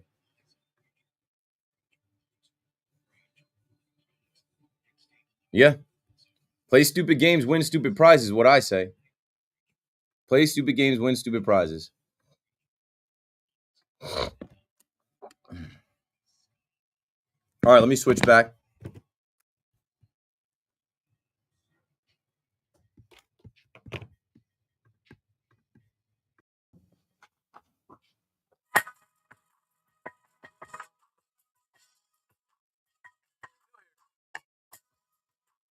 nighttime host, Keith McPherson on the Fan. It's not nighttime yet. Nice to be in here during the day. Oh, they're getting emotional. Who is this? Somebody's crying already on the field. David Wright, he's been introduced. He's given hugs. They just did this whole tribute to him. They played the I Got Five on It. It was nice. It was nice. I like stuff like this, man. I just feel like you got to give people their flowers. There's so many haters and negative people and people that want to say what you didn't do, especially people that can't play anything, don't do any sports or athletics, want to knock a guy like this or the Mets organization. This is great. Seems like they have this place packed, right? Like they just, SNY is great as well. As much as I'm a Yankee boy and make fun of the Met fans and troll and stuff, like I'm a sports fan, I'm a baseball fan, and like I can give credit where credit is due. SNY just had a great shot where they showed the upper deck completely full. You couldn't see an open seat. And so when I opened up talking about how this is different than Doc, Darryl, Keith, like just looking at David Wright, I don't know how old he is, but it's like this is a younger Met being immortalized. That younger Met fans are like, yo, I watched his whole career. Some of those other guys, they didn't see. So it hits different. It is different. I'm waiting to see if there will be a passing of the torch, but I doubt it. I'm off that. Where we're at now, before this game starts, and as we lead into the Yankee game, and my last hour here on the Fan is that as much as we prop these teams up, as much as we talk about these teams as teams that we expect to get to the World Series and win it, they sure have a way of disappointing us. They sure have a way of cutting corners. They sure have a way of doing frustrating things that we don't understand, whether it's the guys that they pick up to have come out of the bullpen or guys that they put up and they put in the lineup. Yorbit Vivas didn't even need to play yesterday, but play stupid games, win stupid prizes. Yorbit Vivas looked like a whole rookie yesterday. Rico Garcia looked like a guy that the Mets threw in the trash and the Yankees picked up, and then they threw him in the trash, so Alan Winans comes back. I'm telling you, the Yankees better figure it out, and the Mets better figure it out too. They're both looking for bullpen help. They need arms ASAP. No need to wait till the deadline. Make a move today, tomorrow. I don't think the Mets are making any moves today. They got enough on their hands. And the Yankees, they're on the road, so I don't know, folks. Sit tight. Trade deadline coming. But you can't sit around and wait for that. Matt is in Woodbridge on the Fan next. You got it, Matt. How you doing, Keith? I was I appreciate that you're being giving the flowers to the Mets as a Yankees guy. That's cool. And two, I'm wondering what big move at the deadline do you think that the Mets can make to solidify themselves as World Series contenders? I mean, I've been saying arms, but go get Cedric Mullins. Go get Cedric Mullins from the Orioles to play center field. He's a guy that was an all-star a couple years ago, and I think he needs a change of scenery. They're not going to pay him. I think you go get that guy. He's a plus defender. He can hit too. He can give you some speed on the base paths. I think he's the guy more so than a Harrison Bader reunion. They're not going to get Jaron Duran. They're not going to get Byron Buxton. I don't think you really want Trent Grisham. Go get Cedric Mullins. And then in the bullpen, there's a few names that keep being thrown out there from David Bednar and Emmanuel Clase, Jake Bird. Go on. Thank you. I appreciate that. I would like that upgrade over, Tyrone Taylor in center field. I think that would be a big improvement batting wise. So. Yeah, Joan Duran out of Minnesota. There might be a package deal. Thanks for the call, Matt. There might be some type of package deal if you do want to bring Bader back. I mean, Bader was a part of the magic that the OMG Mets had. So maybe you want to go back there. And even the Yankees, I don't think they're looking for another outfielder, but they've been rumored to have checked on Bader because Bader did bring his bat in the postseason, right? When other guys who were looking to perform didn't have it, Bader had it that 1 year, 2022. I don't know. I'm not supposed to know. I'm not a GM. We just speculate and, we put these wish lists out there and these names out there. And then it's going to be somebody random. It's going to be underwhelming. It's going to be somebody that you're not even thinking about. It's going to be somebody that David Stearns or Brian Cashman was able to get. And like, hey, this is what you got. This is what was available for us. And it's a team, right? So, I think they got to go get difference makers, but they're not, putting all their eggs in one basket of one guy that they feel like can just immediately change the team. And ultimately, it's got to come from within. It's got to come from the guys that they have. It's got to come from the managers.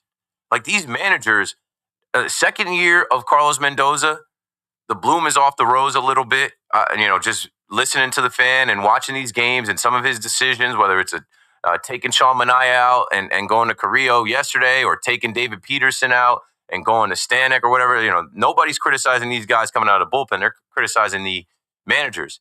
And then yesterday, Aaron Boone, the lineup, the two things for me is like, why did Vivas have to play? Play Peraza because he's probably gone anyway. Vivas you can send down. Peraza has no more options. And then I want to see Dominguez leading off. I thought we were done with that. I thought that was Dominguez has earned the leadoff spot and he's going to be there. But I guess they got to showcase Trent Grisham in case they're able to trade him here. And then I knew they were dead in the water with Ian Hamilton. Why is Ian Hamilton the opener? Why do we even have to go opener? Oh, and that's another thing, too, as we get back to the calls, 888-808-1019. Aaron Boone said he didn't want to pull Will Warren and Marcus Stroman off their schedules. I'm so tired of hearing about these guys' schedules. Like, that was a Marcus Stroman thing 2 years ago with the, opening day thing. Oh, these guys are creatures of habit, their routines, their schedules. They just came out of an all-star break. Step up. Rodon pitched in the all-star game Tuesday. He's out. Cam Schlittler's a rookie who had some pain in his bicep. He's out. The best pitcher on your team, Max Fried, has been shaky as of late and has a blister on his finger. He's out. Somebody else step up and say, I'll take the ball. I'll take the ball so we can compete against the Atlanta Braves in Atlanta coming right out of the break. But you know what? These guys, they slept walk into that first game and they got smacked. So got to just win today. Got to just right the ship and win today. But I don't know. I question how prepared they are. Will they be prepared to play today? Will Will Warren make it out of the first inning? I don't know. Dominic in East Rochester might know. What's up, Dom? Hey, Keith McPherson. How you doing, my friend? Good. How are you? Good. Did you call yourself Yankee Boy? I know you're a good fan. You called yourself Yankee Boy, right? I get called Yankee Homer, Yankee Fillmore goes to Big Mac, but I'll be a Yankee boy. I am a Yankee fan. I wouldn't have gotten a look at the fan if I wasn't a Yankee fan. Guess what, Yankee Boy? This ain't working. This is not working. Whatever they're doing, listen, I know it's easy to bash the manager. And, Keith, question, I don't know if you'll answer or not. Starting with the lineup, does he make up with the lineup, Keith, or does it come from upstairs? It's a collaborative effort. You can't convince me that it's not a collaborative effort. Like they all chime in, and then Boone, I think, obviously has the last say. But I think they all kind of. Did you happen to hear A-Rod's interview the other day? Of course I did. I played it on my show the other night because people kept referring to it, and I'm like, we need to play it. And he kept talking about the lineup, didn't he? Yeah, but he also talked more about Volpe. But yes, the lineup changing every day. But about the lineup, you can't change the lineup every day. They do, though. You can't do it. No, they do. I know they do it. Keith, you just touched on it. They didn't have anybody ready. They didn't want to get Stroman or whoever out of their routine. They had a week off. They had a week off. And like you said, doesn't somebody just step up and say, hey, Skipper, give me the ball. I'll take the ball. And another thing that you just said, Keith, and it was relative to the boss, and I don't think you really got to see the boss, but, oh, God, I wish he was alive. Keith, there's no fear. There is no fear on this team. When this guy got thrown out at third base yesterday, I mean, is he still on the team? Of course. Luis Rojas should have been in his ear. It looked like Luis Rojas was like trying to tell him to get down. It was just like, sorry, kid. There's no fear of anything. They're all very comfortable. They're all very comfortable in their pinstripes and road grays, living off the backs of Yankees past. I've been saying it. On the fear, you don't have to worry about Judge fearing or Goldie or oh my God, Bellinger. These guys know how to play baseball. It's these other guys, Yeah, I mean, some of the young guys that are coming up that need to be whipped into shape and learn, like, hey, wake up. Thanks for the call, Dom. I said it. I was like, Vivas isn't the first guy. We saw Ben Rice, Jason Dominguez. Like, this is part of, I don't know, this is part of the, like, laissez-faire, the country club.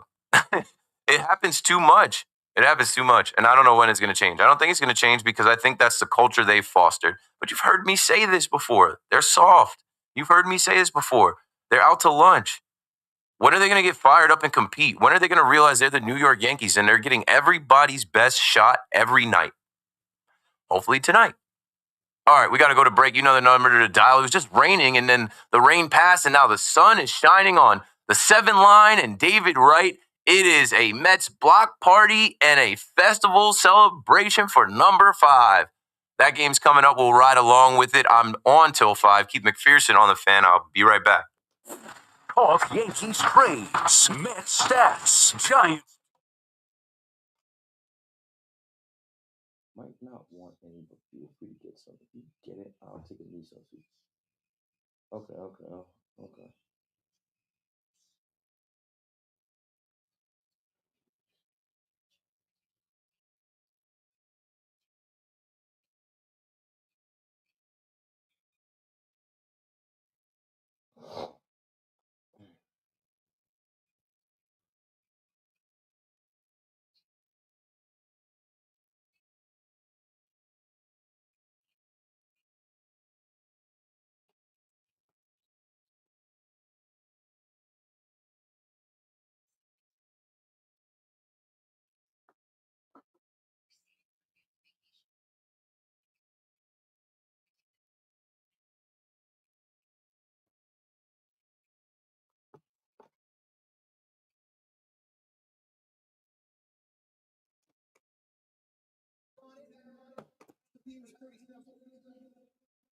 Want it more than everybody else. Be willing to work harder than everybody else.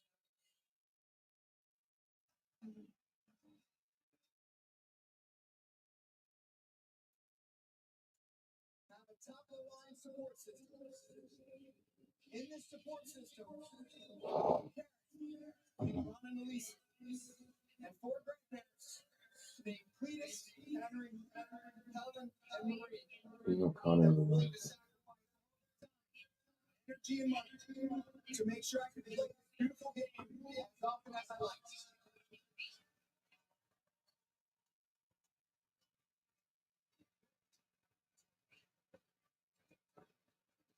Also in the support system, have 3 terrific younger brothers named Stephen, Matthew, and Dan that challenge you every day to become the best role model you can be. And along the way, teach you how to compete in everything in life.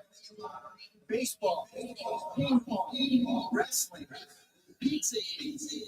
Didn't matter. We were competing. Friends that treat your successes the same way you treat their own. And along the way, understand that you'll never have this game on or off the field figured out. And lean on your team, coaches, and staff to help you through the rough stretches. And speaking of teammates and coaches, surround yourself with some of the best in the game.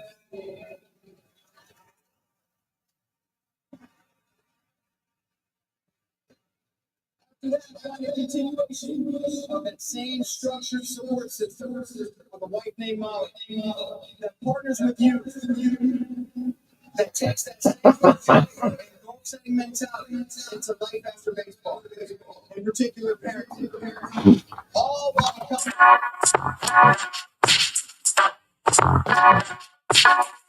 Yo. My last hour on the fan this Saturday. Get your calls in, your thoughts in. I'm watching the David Wright ceremony. It's cool. Before I didn't know who was crying. It was his dad. And now that, he starts talking about how his parents, made a way for him to be able to play the beautiful game his whole life and, not have to worry about everything else when he was young. And I'm sure, he's paid them back a bunch and he's got his own kids now. He was talking about his siblings growing up. Like you love that part about it too. When they start to peel back the layers. So you see they're humans. They just are exceptional athletes. And he said that his whole thing was want it more than everybody else and be willing to put in the work. And unfortunately, Father Time is undefeated and our bodies do fight against us. They they stop us. And he had his own injuries and back issues and things that kind of cut his career short. And you think about what could have been, but whatever. Today is a day that you honor David Wright, the captain of the Mets. And there probably will be no other captain named. Let's go from that captain to the Yankees captain, Aaron Judge. Earlier, I told you I was reading the article from Ian O'Connor in The Athletic. Can Aaron Judge supplant the greatest Yankees? He's trending towards the unthinkable. Now, a lot of people do the Yankee Mount Rushmore. And, in this article, they put Babe Ruth, Lou Gehrig, Joe DiMaggio, Mickey Mantle.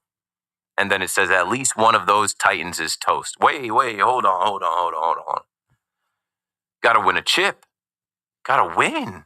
Now, we know Judge is ridiculous. His numbers and his prowess, and doing it in modern day time compared to the old school, yeah, way different. But the article goes on to say now, 33, Judge wants to play into his 40s. And the quote is, that's the plan, he told The Athletic, which means he expects to sign another contract after his 9-year deal expires in 2031 when Judge will be 39. In quotes, when I signed this deal, one of the things I promised was that I wanted to come in and be a contributor all the way to the end of that contract. So hopefully we'll continue that.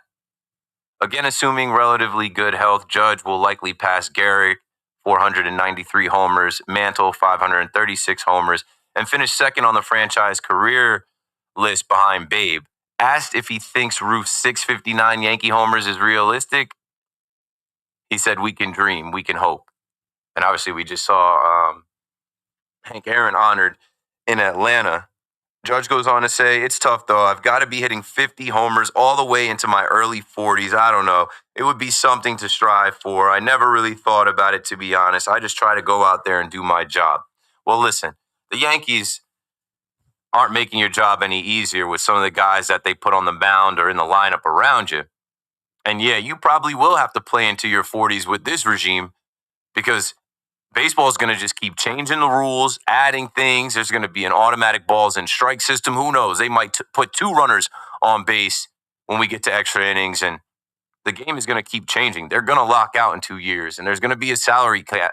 I just think it's going to keep getting further and further away from what we know and further away from what you Yankee fans know as far as the dynasty and the dominance and, the Yankees of old. And it's going to be harder for the Yankees to win a championship. They need to get dead-ass serious now. They need to break glass in case of emergency, make some trades now, tighten some guys up now. They can get back to the World Series this year. The Astros don't scare me. I want to dance with the Astros. I want the Astros to come across these Yankees.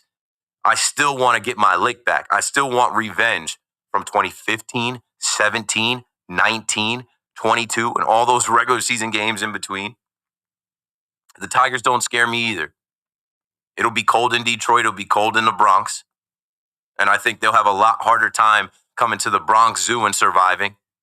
We'll have to dance around Tarek Skubal, so be it. Max Fried, we'll see what he does, and we'll see what happens at the trade deadline, man. I mean, the Yankees right now can't even be thinking about the top teams in the American League. They got to think about the top teams in the AL East, the Toronto Blue Jays. And before we get back to your calls at 888-808-1019, they have to lock in. You can't get swept in Atlanta because then you got to go to Toronto for 3. Then the Phillies come here. Make sure you're there. Bam, bam, bam, Anthony Volpe bobblehead night. The first 18,000 fans.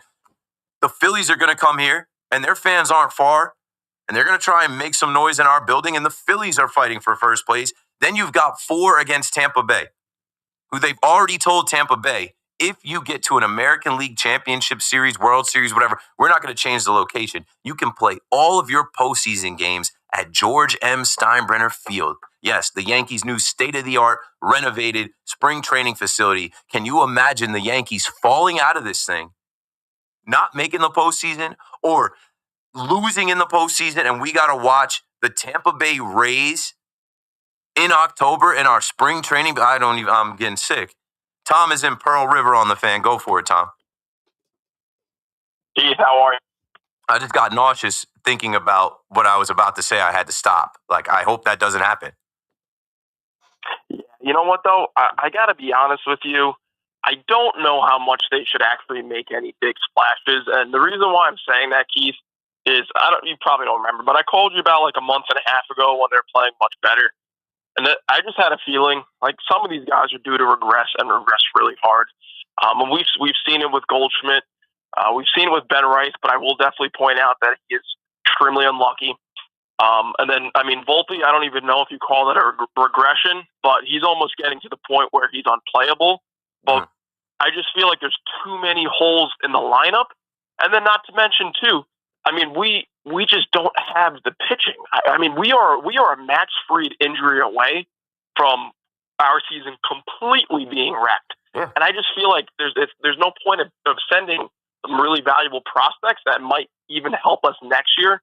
When in reality, like I think the AL's weak. I think we could get to the World Series again, but I don't know. I don't really see us winning in a 7-game series against some of those NL juggernauts. But I'm just curious what you have to say. Tom, I hear everything you're saying, and thanks for the call. That is a realistic Yankee fan. Looking at the team and saying, and I said, I'm done saying what I said about I'm done. Because, hey, it's the second half now. Let everybody dream of the Mets and Yankees getting to the World Series, Subway Series. But if you're a realistic Yankee fan and you watch this team every day, every week, this whole year, you see their flaws, you see their holes. And as these injuries are happening, like you said, we're a Max Fried injury away from being cooked. Honestly, in spring training, we were a Garrett Cole injury away from me being like, yo, what is the use? But the Yankees can't think like that. The Yankees can't pack it up. The Yankees have to go for it at the deadline. As I'm talking about Judge and the pantheon of Yankee greats, they can't waste a healthy year of Aaron Judge. Because if this is the year that Aaron Judge actually looks like Aaron Judge in the postseason, like that could be enough to propel them back to the World Series, maybe win it. If they're pitching the Judge and Judge is actually Judge and finally gets the like weight off his shoulders, you can't sell at the deadline. Max Fried is in his prime. Rodon is an all-star this year. Stanton, we know what he does in October. You got to get him back to that stage. And these young guys that we depend on, they got to figure it out. Volpe's got to figure it out, bro.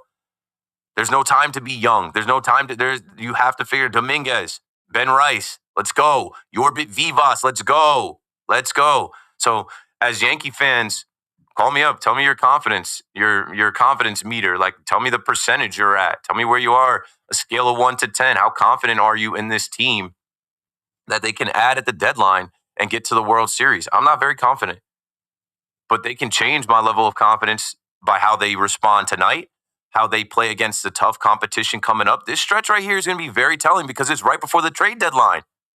So as we're looking for other teams to fall out of it to be sellers, like the Yankees, they have to wake up because these other teams are coming out of the gates. They're getting out of the blocks. And they don't feel sorry for the Yankees. Like I said, the Yankees need to know that you're stepping in the ring and every night you box with somebody, you're getting their best shot because they want to knock you off. Ronald Acuna knows I make this throw. The whole world is seeing it. This is viral because this is against the New York Yankees in my building. Yeah, Yorbit Vivas. Got him. Gary and Waterbury on the fan. Hey, how's it going, Gary? McPherson the Cavalier. You're Foo Philly, Foo Soto, and Dominguez should be leading off, period, stop. That's he just was. a travesty. I thought we were done with that conversation. It has to, it's embarrassing. And Vivas should be DFA'd for not sliding. But they can't. It's like they don't have enough bodies right now. They DFA DJ, and that's why he's here. Yeah, that's the no accountability factor. It's the no accountability factor. And I'll go through the lineup because the lineup is out, and I haven't gone through the Yankee lineup. I'll go through it, but spoiler alert: Dominguez isn't leading off or playing. Yeah, of course, yeah. Spoiler alert, yeah. And 99's the next number to be retired. We're gonna have to wait a long time for that ceremony. CeCe's gonna go in the Hall of Fame after they do that. When Jeter went to the Hall of Fame, they're gonna have to retire. Yeah, but they'll give him a plaque, but his number won't be retired. Why not? I don't know. They can retire 5. Whatever. Yeah, I guess. There are some other numbers they retired that are not Hall of Famers that are No, that's true. I would do it. I would do it because what you just said. Judge is talking about playing until he's 40. So they could potentially have CeCe next year, right? Because I don't think they can put it on the schedule this year. They could have CeCe's day next year in 2026. Then you're not getting a Judge day until maybe 2036. Yeah, I know, but to retire the number, to get a plaque is one thing, but to retire his number, that's fine. I mean, at least he has a ring. Right. The Judge better get a Hall Judge of better Famer, get World one of them Series champion, things. and that 2009 World Series shines brighter and brighter as they fail. I would honor CeCe. Yeah. And what about this? Devin Williams, Jones, and a prospect for Class A and Ramirez. Yeah, run it, of course, but they're not doing that. Thanks for the call. Appreciate you, G-Migs. They're not doing that. Yeah, sure. To get a manual, Devin Williams is on an expiring contract. Spencer Jones hasn't hit the show yet. To get a manual Class A, arguably one of the best relievers in the game, and to get Jose Ramirez done, where do I sign? They're not doing that. The Guardians would hang up the phone. They'd be like, Brian, don't play on our line like this, Brian. You beat us in the American League Championship Series last year. We told you. We told you already. Enough with the games. Enough with the jokes. Jay is in Waterbury, Connecticut, next on the Fan. What's up, Jay? Hey, Keith, what's going on, bud? You know. Hey, first off, as soon as I saw the lineup yesterday and I saw Ian Hamilton, I was like, why didn't Stroman?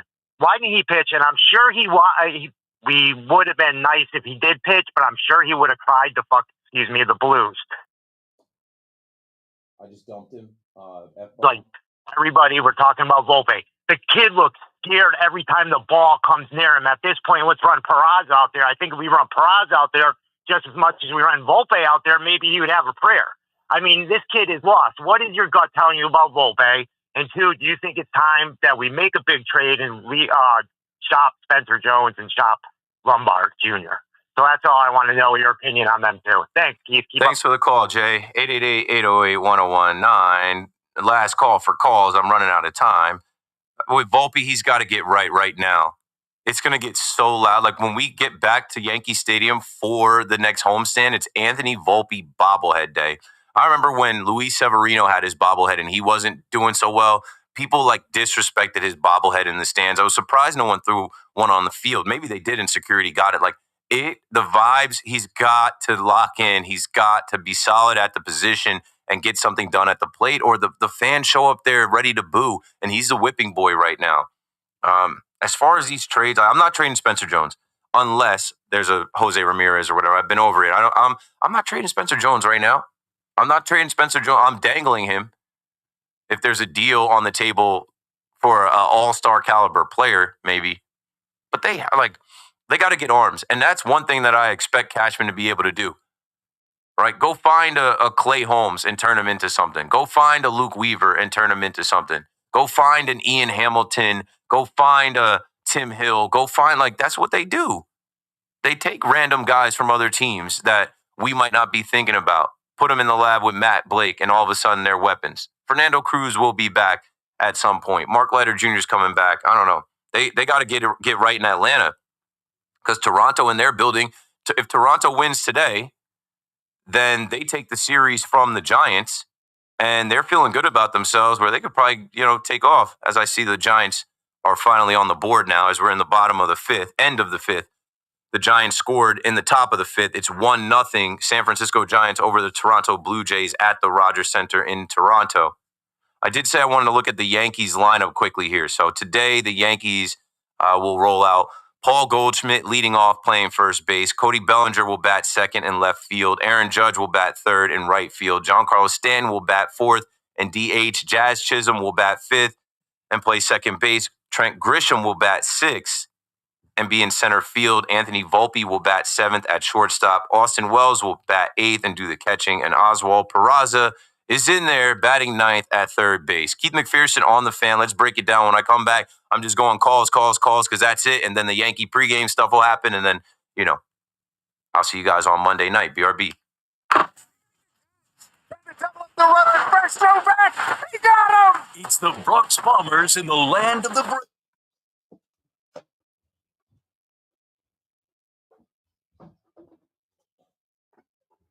Got a Cleveland, Ohio guy, tired of hearing it. I'm going to go to him first. I'm going to be like, well, what about Spencer Jones? Can I offer you a Cam Schlittler? How about Jorvik Vivas could be your third baseman of the future?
It's fucking stupid.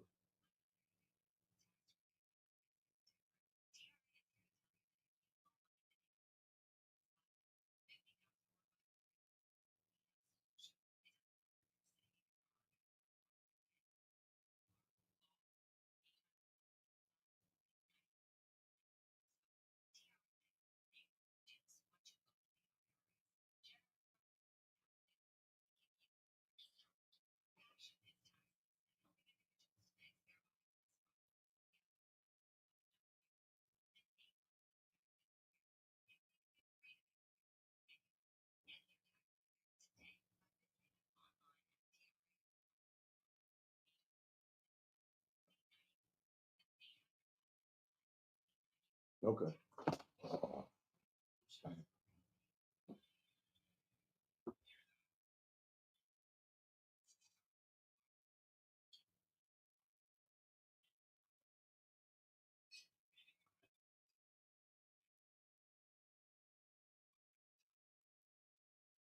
Mm-hmm.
Keith McPherson on the Fan. This is the last little bit of time I got. A great ceremony for David Wright from what I could see. Everybody online saying that David Wright made it what it was with his speech. And a little bit that I caught of it, I tried to relay to you.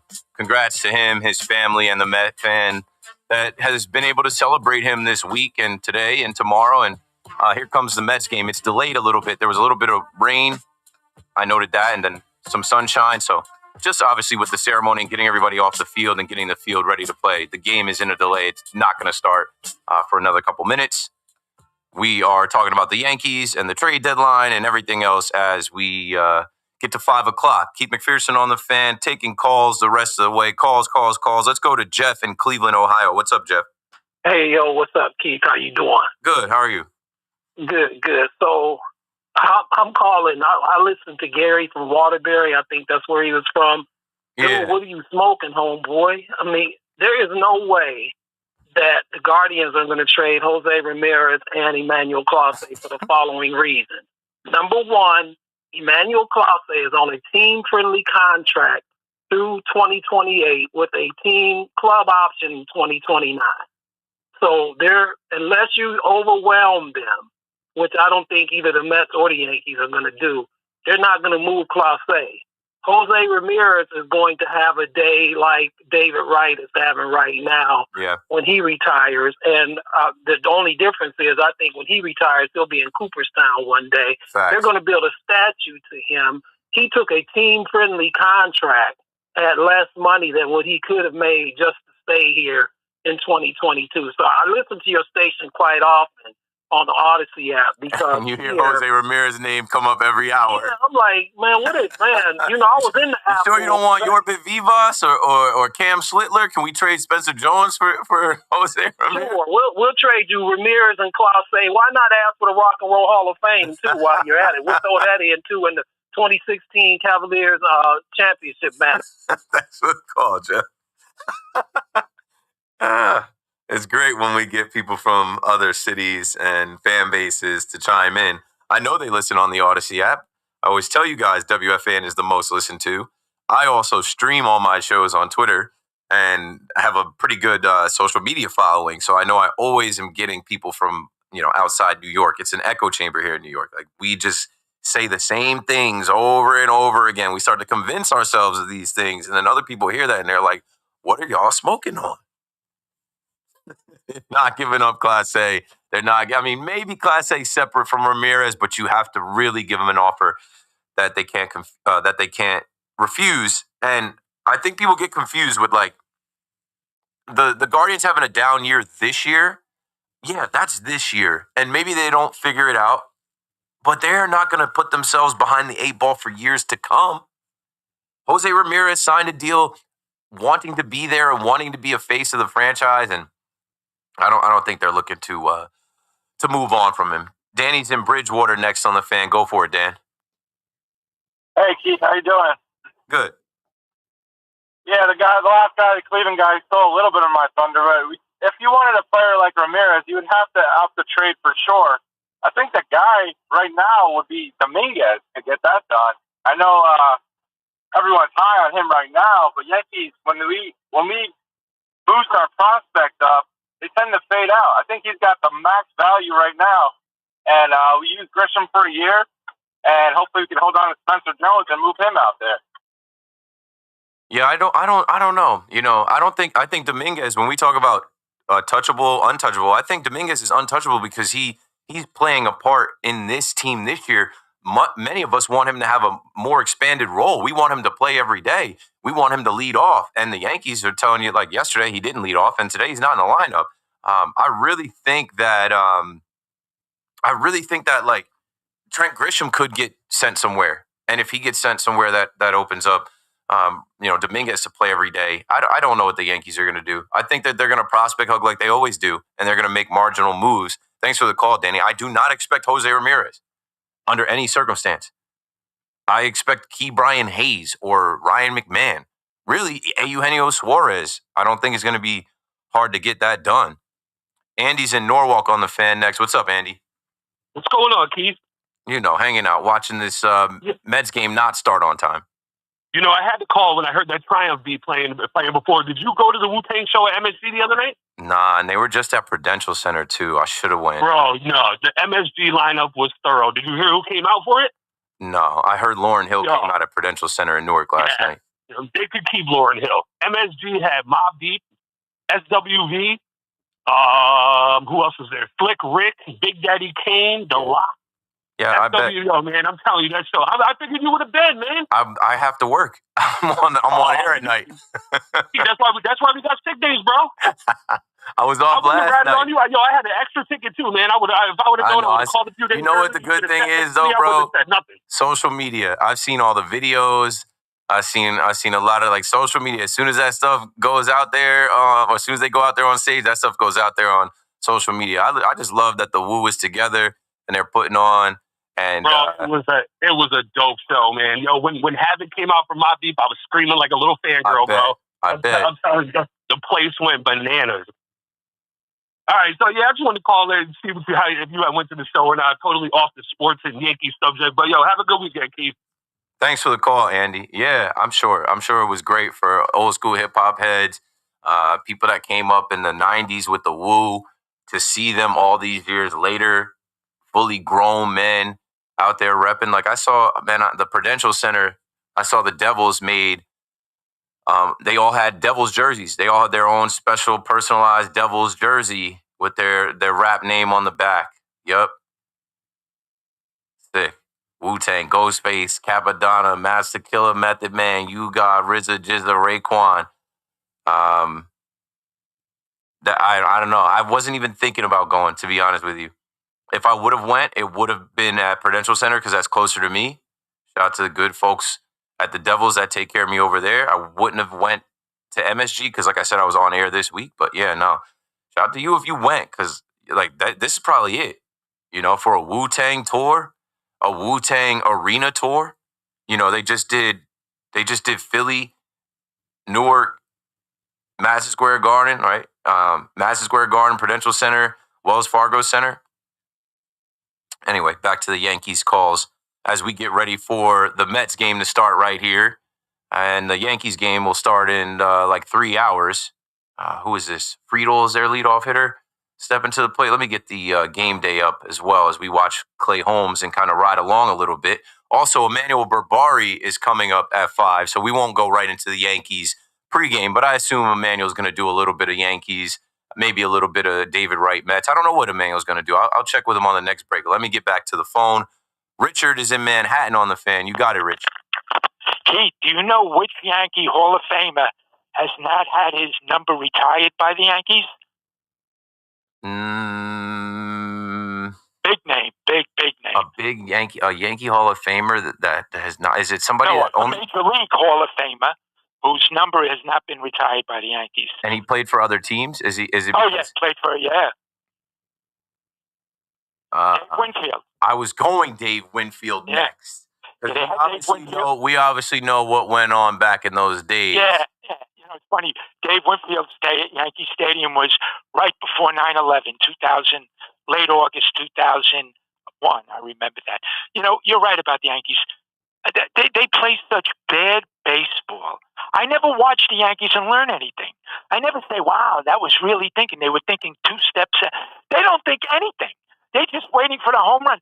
The other night when they came back in that game against Seattle, bottom of the 10th at Yankee Stadium, tie game, man on second, ghost runner. The guy is hitting 140. The least you can do to help your team is just bunt the ball, get the guy to third. The least. That guy couldn't even do that. He pops it up. He looked like he never bunted in his life. I don't mind if you're a 350 hitter and you're trying to bunt and you don't do it successfully. I can understand. He's a 140 hitter. You know, in the old days, Keith, every hitter under 200 can bunt. Everyone. Or else they would be mandatory. Have to. If you can't get a hit, you better be able to sacrifice. There you go. You know, how many times have I seen Volpe try to go when he's on second, a ground ball at his shortstop, try to go to third, and Boone dismisses it, saying he enables it. He says that's aggressive, or he tries to steal third as a ghost runner. I mean, this guy, they do not play fun. They're not even a fun team to watch. Just good. It's good to watch Judge. It's good to watch Bellinger. He's a great player to catch, to throw. Those are things I like. That I enjoy. It's just not consistent enough. We had a fun week watching them sweep the Mariners. beat the Cubs 11-0. But You you're learn as anything far from as them? like you never say anything like, "Wow, that was a really like sharp heads up play." Or Do really, you learn anything from watching the Yankees and say, wow, I never seen that. That's great. I never thought. maybe a Cody Bellinger individual effort making that play in Citi Field to catch the ball and throw the runner out at first. But that's one guy and his ability. That's all. Yeah, no, but okay, Keith, one last thing I'll leave you with. You know what I loved about the All-Star game? I had no idea, I'm sure you didn't either, what was going to happen at the end. But all the major league players were out of the dugout cheering like little leaguers. Yeah. I said to myself, if these guys can get excited, I heard guys on the other station say, "Oh, Judge left early." Yeah, and some of Ohtani. them left. Who cares? Those that stayed enjoyed the moment, and they did celebrate. Right. I'm watching the game. I'm seeing something I've never seen. I'm watching major leaguers get excited. I'm saying to myself, if they can get excited, I'm certainly getting excited. It was great. It was great. Schwarber's swing.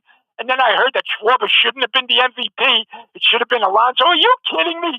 The guy hit, I don't care what kind of pitching it was. He hit 3 shots that right in a row. That was fantastic. Yeah, I thought it was great. Thanks for the call, Richard. I was live on air. I enjoyed it. And I didn't pick at it. Like I didn't have to say anything about Aaron Boone's selection of guys or who wasn't there or like I thought it was fine the way it was. It's the All-Star game where the top of the heap guys were released. They were excused. Their absence was excused.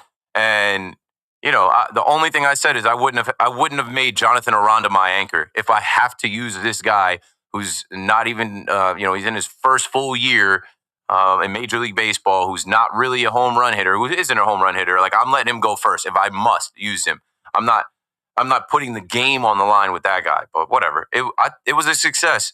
7.2 million people watched. People are still talking about it this week, and we got to see a swing off that had been on the table for 4 years, but it takes a tie to get there. So, I think in the future, there will be some guys like a Cal Raleigh, like a Judge, maybe. Doubt it, though. Like Judge and Ohtani, those guys are on a different level. And like they can't walk around the All-Star festivities without being Judge, Shohei. I had no problem with them being allowed to leave. But I think in the future, we probably won't see one for another 10 years. But I think in the future, some of the home run hitters, and like Pete Alonso was ready, Kyle Schwarber was ready, Brent Rooker was ready. But I think in the future, some of the guys will stick around for the thought of like, hey, at least to like the 8th inning, like, hey, if this is a tie, I want to compete. I want to be able to be the winner. Like you can win MVP that way. Kyle Schwarber won it that way. Game is underway. Ellie De La Cruz, who was an all-star, who was there for the home run derby, who was supporting, O'Neal Cruz and the other guys. And he said he wants to do it. So next year in Philadelphia, we expect to see O'Neal Cruz in the home run derby. Let's get back to the phones as I'm watching this Mets game. No score. Obviously, it's the first inning here. Top of the first, 2 outs. Ellie De La Cruz at the plate as Clay Holmes is facing him. Let's go to Ron in Flatbush. What's up, Ron? You got it. Yes, sir. Yeah, Cruz. That's going to be the next 600 million guy. But yeah, I was just going to talk to you about Yankee baseball. I'm the guy with the old school Big Daddy Kane. I'm the rap promoter. I start the motor. Come from New York. Drink sound and soda. Drink ginger ale, soda. Never get the girl with the underarm odor. But anyway. Yo, can I get Cashman to get some accountability? Shortstop, third base. How long are we going to go without one? And on top of it, I'm saying DJ LeMahieu didn't work out. Really, we know Stroman didn't work out. The only reason he's playing because he's injured. So my whole thing is, I think that the Yankees don't really have it this year. Yes, they'll squeak in, but we know they're not a World Series team. I think the year is next year. And my argument is this with Hal is, why do you always have to think that everybody's job is good as long as you make the playoffs? Sometimes, and now I know how the Steelers fans feel with Tomlin. Even though it's a different sport and it's a different situation. That's all I'm saying. My question is there any way, I know what you're to say that he got it for life. But is there any way under the circumstance where we'll get checked if we make the playoffs? Yo, I'll listen to you. Appreciate the call, Ron. You know, there are some Yankee fans that root for the Yankees to lose and potentially not make the postseason with the thought that that would get Brian Cashman fired. That's not going to happen. And you should always be rooting for them to make the postseason. And they're going to make the postseason because that's their business model. They make more money hosting those postseason games. They made more money than they ever made in any other season getting to the World Series and losing. But then, you know, imagine how much you would make if you won, because then all offseason is a celebration. Every piece of World Series championship merch you have is going to sell. Everything that you do around the 2025 or 2026, 27, whenever it is, the next Yankee World Series is going to be bigger than ever. It's going to be in 4K. I've talked about this every single year I'm on the fan. When are they going to have some accountability? They're not. They don't have to. They can tinkle on your head and tell you that it's raining. There'll be a forecast of rain, and then rain will pass, and you'll be like, what is that? And it's not rain. It's the Yankees pissing on your head and telling you it's raining. They know that Volpe's not good enough right now, but they're going to tell you he's elite. They know Yorbit Vivas and Peraza is not good enough, and they should have addressed shortstop, or they should have addressed third base in the offseason, and now we're going to do it at the deadline, give up pieces for it. You could have traded for somebody, but this has been going on for years. Like, it's not good enough, but they'll tell you that, oh, we don't need to spend the most money to win. Yes, you do. The Dodgers did. Like, you can't tell me that, oh, spending the most money doesn't work. Like, you have your own things. Remember the Yankees were going to audit themselves? They didn't audit themselves. For what? Why would they audit themselves? They don't answer to anybody. They answer to themselves, and we love them, and we show up to that ballpark, and we drink the Kool-Aid, and we're convinced that they're going to go back to the World Series, and it's hard to really see it. Honestly, it's hard to see how, because they have boneheaded plays. They have players that aren't good enough, and they keep rolling them out there and telling you they are good enough. They are elite. And this guy shouldn't have been benched, and he was running hard. We're like, what game are you watching? What are you seeing? So, hey, here we go tonight. Got to bounce back, because if you lose this series tonight to the Braves, then you're really on sweep watch tomorrow with Stroman, who's batting practice for 4, maybe 5 innings. And then you got to go and face Toronto in Toronto, Philly in your building, and Tampa in your building, and it's not going to be sweet. So, here we go. Look at the Mets. Nimmo gets on. No outs. Here comes Francisco Lindor, who was snubbed today. Snubbed of being the next Mets captain. Keith McPherson on the fan. I got to break it down. This is my last, 12 minutes. So let's hit the break. When we come back, we'll close things out. And then E-Man is coming up next. BRB. Baseball heartbreak, football glory. WFAN covers every win, loss, and headline from the Yankees, Mets, Jets, and Giants. The Fan, 101.9 FM, and always streaming on the Odyssey, iHeartRadio, and TuneIn apps. Welcome to AutoZone. What are you working on today?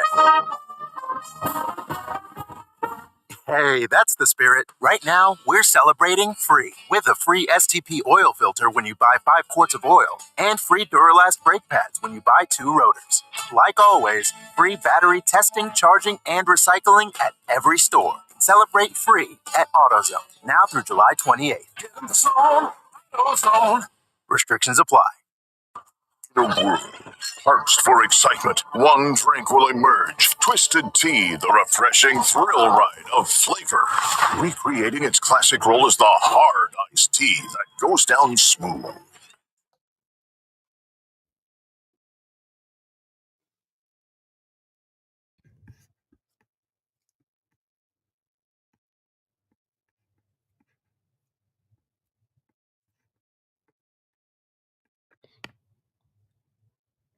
Yeah, it should be done already. You're watching Summer League, listening to me. Appreciate it.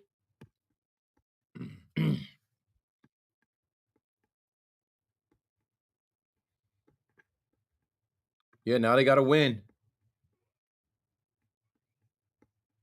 Giants 2-0. I got to check that score and go back to that.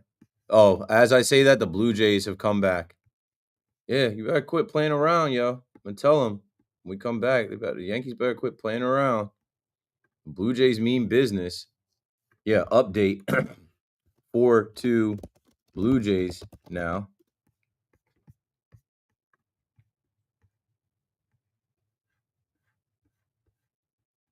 Hector with another super. Legendary Richard from Manhattan. He calls a lot. So this station and the other one.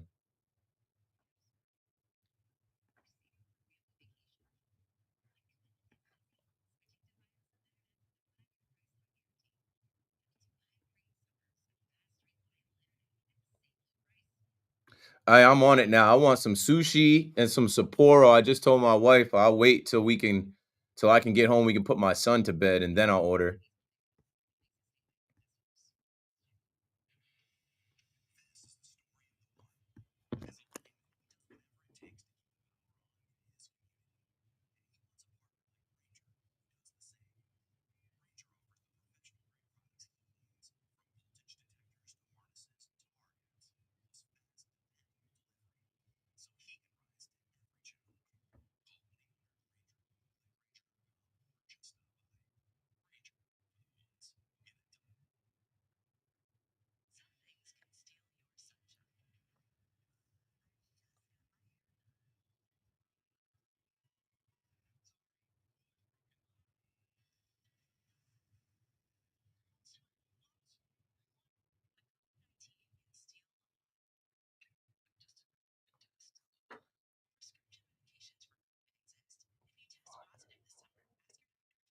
Six minutes.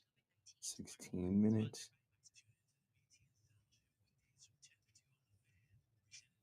All right.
Cool.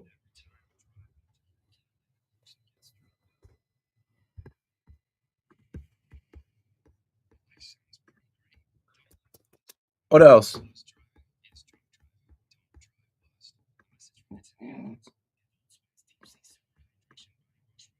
Sure. Yeah, buddy was spitting a little bit.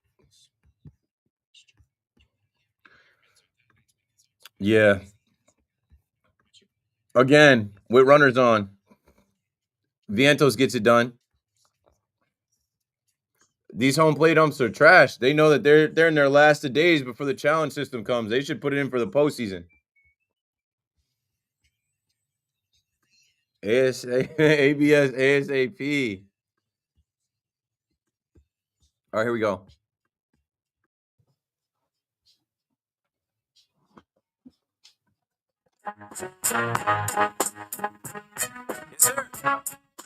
Keith McPherson on the Fan, a Saturday show. After this, I'll be back on Monday night.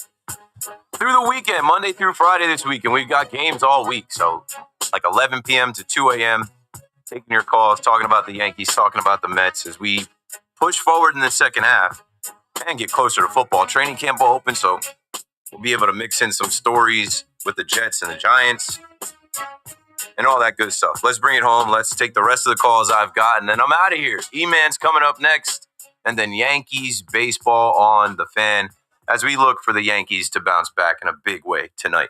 Tom is in Jersey next up. You got it. Keith, how you doing? Good. How are you?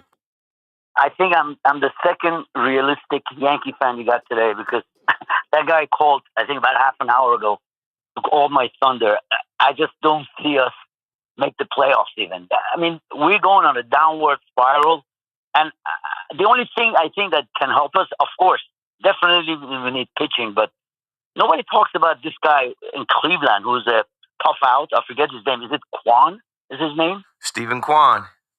Kwan plus the third baseman that we're talking about that you mentioned a couple of times. Jose Ramirez. I think, yeah, not Ramirez, the other guy from Diamondbacks. What's his name? Eugenio Suarez. I think Ramirez is not realistic. I don't think we're getting Ramirez, but Suarez is realistic. And I think if we get Suarez along with this guy who's basically, like I said, a tough out, mix it with a bunch of guys that we have right now, because we're an all or nothing team. We've been all season. I don't see how all these guys, the executives, didn't see it. Honestly, am I going to be surprised if we're hovering around 500, let's say 2 weeks from now? Honestly, I'm not. The way we're going, honestly, I'm not. I won't be surprised.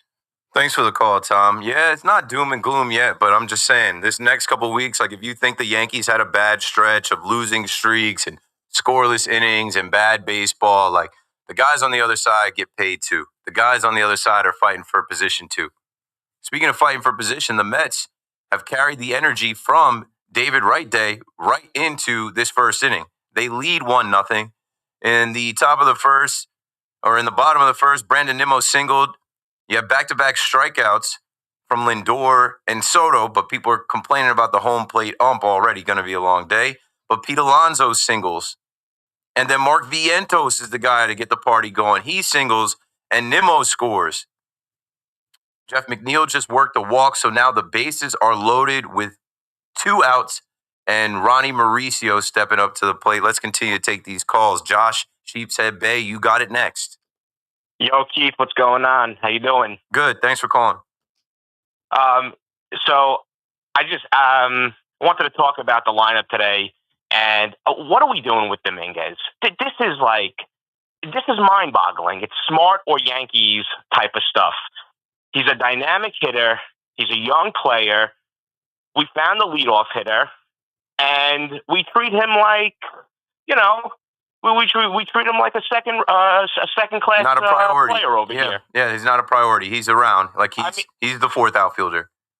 Well, that's ridiculous. I mean, we need the leadoff hitter. He's got an eye. Yeah, he's going to swing at bad pitches. Left-handed pitcher on the mound today. And that's what they're going to change the lineup every day, depending on whether it's a lefty or righty on the mound, and they're gonna go off that. I understand that he could still bat, 6th or 7th, but I feel like they're pushing this narrative as if his defense is so terrible. He's got 0 errors this year. Who cares what route he's taken to the ball? He's a center fielder learning the most difficult position, in my opinion, on the field. Yeah, I hope that they get rid of Trent Grisham and somehow open up a lane for him to play every day. Thanks for the call, Josh. I just got to get to my last call before we run out of time. But yeah, what are they doing with Dominguez? The same thing they've been doing all year. Maybe that's their way of developing him. Slow playing him, not playing him every single day, even when he did just get hot. Stanton's got to play. Stanton's in there at DH today. They're putting Belly back in the outfield. So I don't know. The Trent Grisham thing to me is peculiar as well because I just don't need. I don't know. Trent Grisham goes from being your leadoff hitter yesterday to your 6th hitter today, like right in front of Volpe. And I don't need Trent Grisham in there every day, but I guess they're trying to showcase him potentially to trade him at the deadline. I would hope. I don't know. There's some people saying, no, you can't trade Trent Grisham. I'm like, sure you can. Last call for me goes to Al in Massapequa. What's up, Al? You're on the fan. Hey, what's up? What's up, Keith? How's it going? First time caller. Hey. You ever see? Yeah, no problem. Love the show. You ever see 2001: The Space Odyssey? At all? You ever see that movie? 2001: The Space Odyssey. I'm not a movie guy. No. It's great. It's great film. Stanley Kubrick. There's like a supercomputer named HAL 9000 who goes like nuts, and they gotta like shut him down. And it reminds me of the Yankees like having their own like analytics in the front office that no one has access to, and it like seems to like spit out this new lineup every day. And it's like, they're like, hey, Jason Dominguez hit 3 home runs in one game against the A's. Like, can you play today? And the computer's like, I'm afraid I can't do that, Boone. It's just so funny. Beep, people say that it's like a not it's like a computing. supercomputer. Not today, Yeah, exactly. People say it's a computer. People say it's like a magic 8-ball that they shake. They have. I saw Gary Sheffield Jr. Gary Sheffield's son put out this picture of Boone with an 8-ball and the lineup behind him. I'm like, that's hilarious. Like Boone is shaking up an 8-ball for names as he puts the lineup together every day. It's like A-Rod said. He said, like, we won the 2009 World Series because, like, everyone, like, knew their job. Yep. Everyone knows their spot in the order. Everyone executed because of that. But today's Yankees, they have no idea what's going on. To counter against that team was stacked, and those guys were all good. Yeah. And you were. I've had the conversation when we were younger. You knew where the Yankees were playing, where they were hitting. You knew that lineup. They show that lineup all the time. But like, it's different now. Analytics have taken over this game, and the way that they constructed this roster. They have too many guys that play multiple positions, too many guys. Like, it's just, I mean, it's Cashman, and it's how he sees fit to do things, and he answers to no one, and it is what it is. So we just got to ride with it, cross our fingers, hope that they bounce back tonight. Thanks for the call, Al. 888-808-1019 if you want to talk to E-Man. That's my time. Emmanuel Bavari's coming up next, and then after him, New York Yankees baseball, where I said, this is a big game. Will Warren can't have a clunker in the first inning today, because then when we lose the series, we're on sweep watch, and it is not going to get any easier going to Toronto, hosting the Phillies, and then playing Tampa for 4 in Yankee Stadium. This month of July, leading up to the deadline, it's not going to be kind to the Yankees.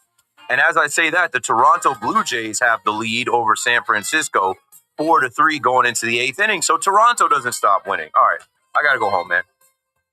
Thanks for listening to my show. Keith McPherson on the Fan. I'm out of here. Good night. Sports Radio 1019.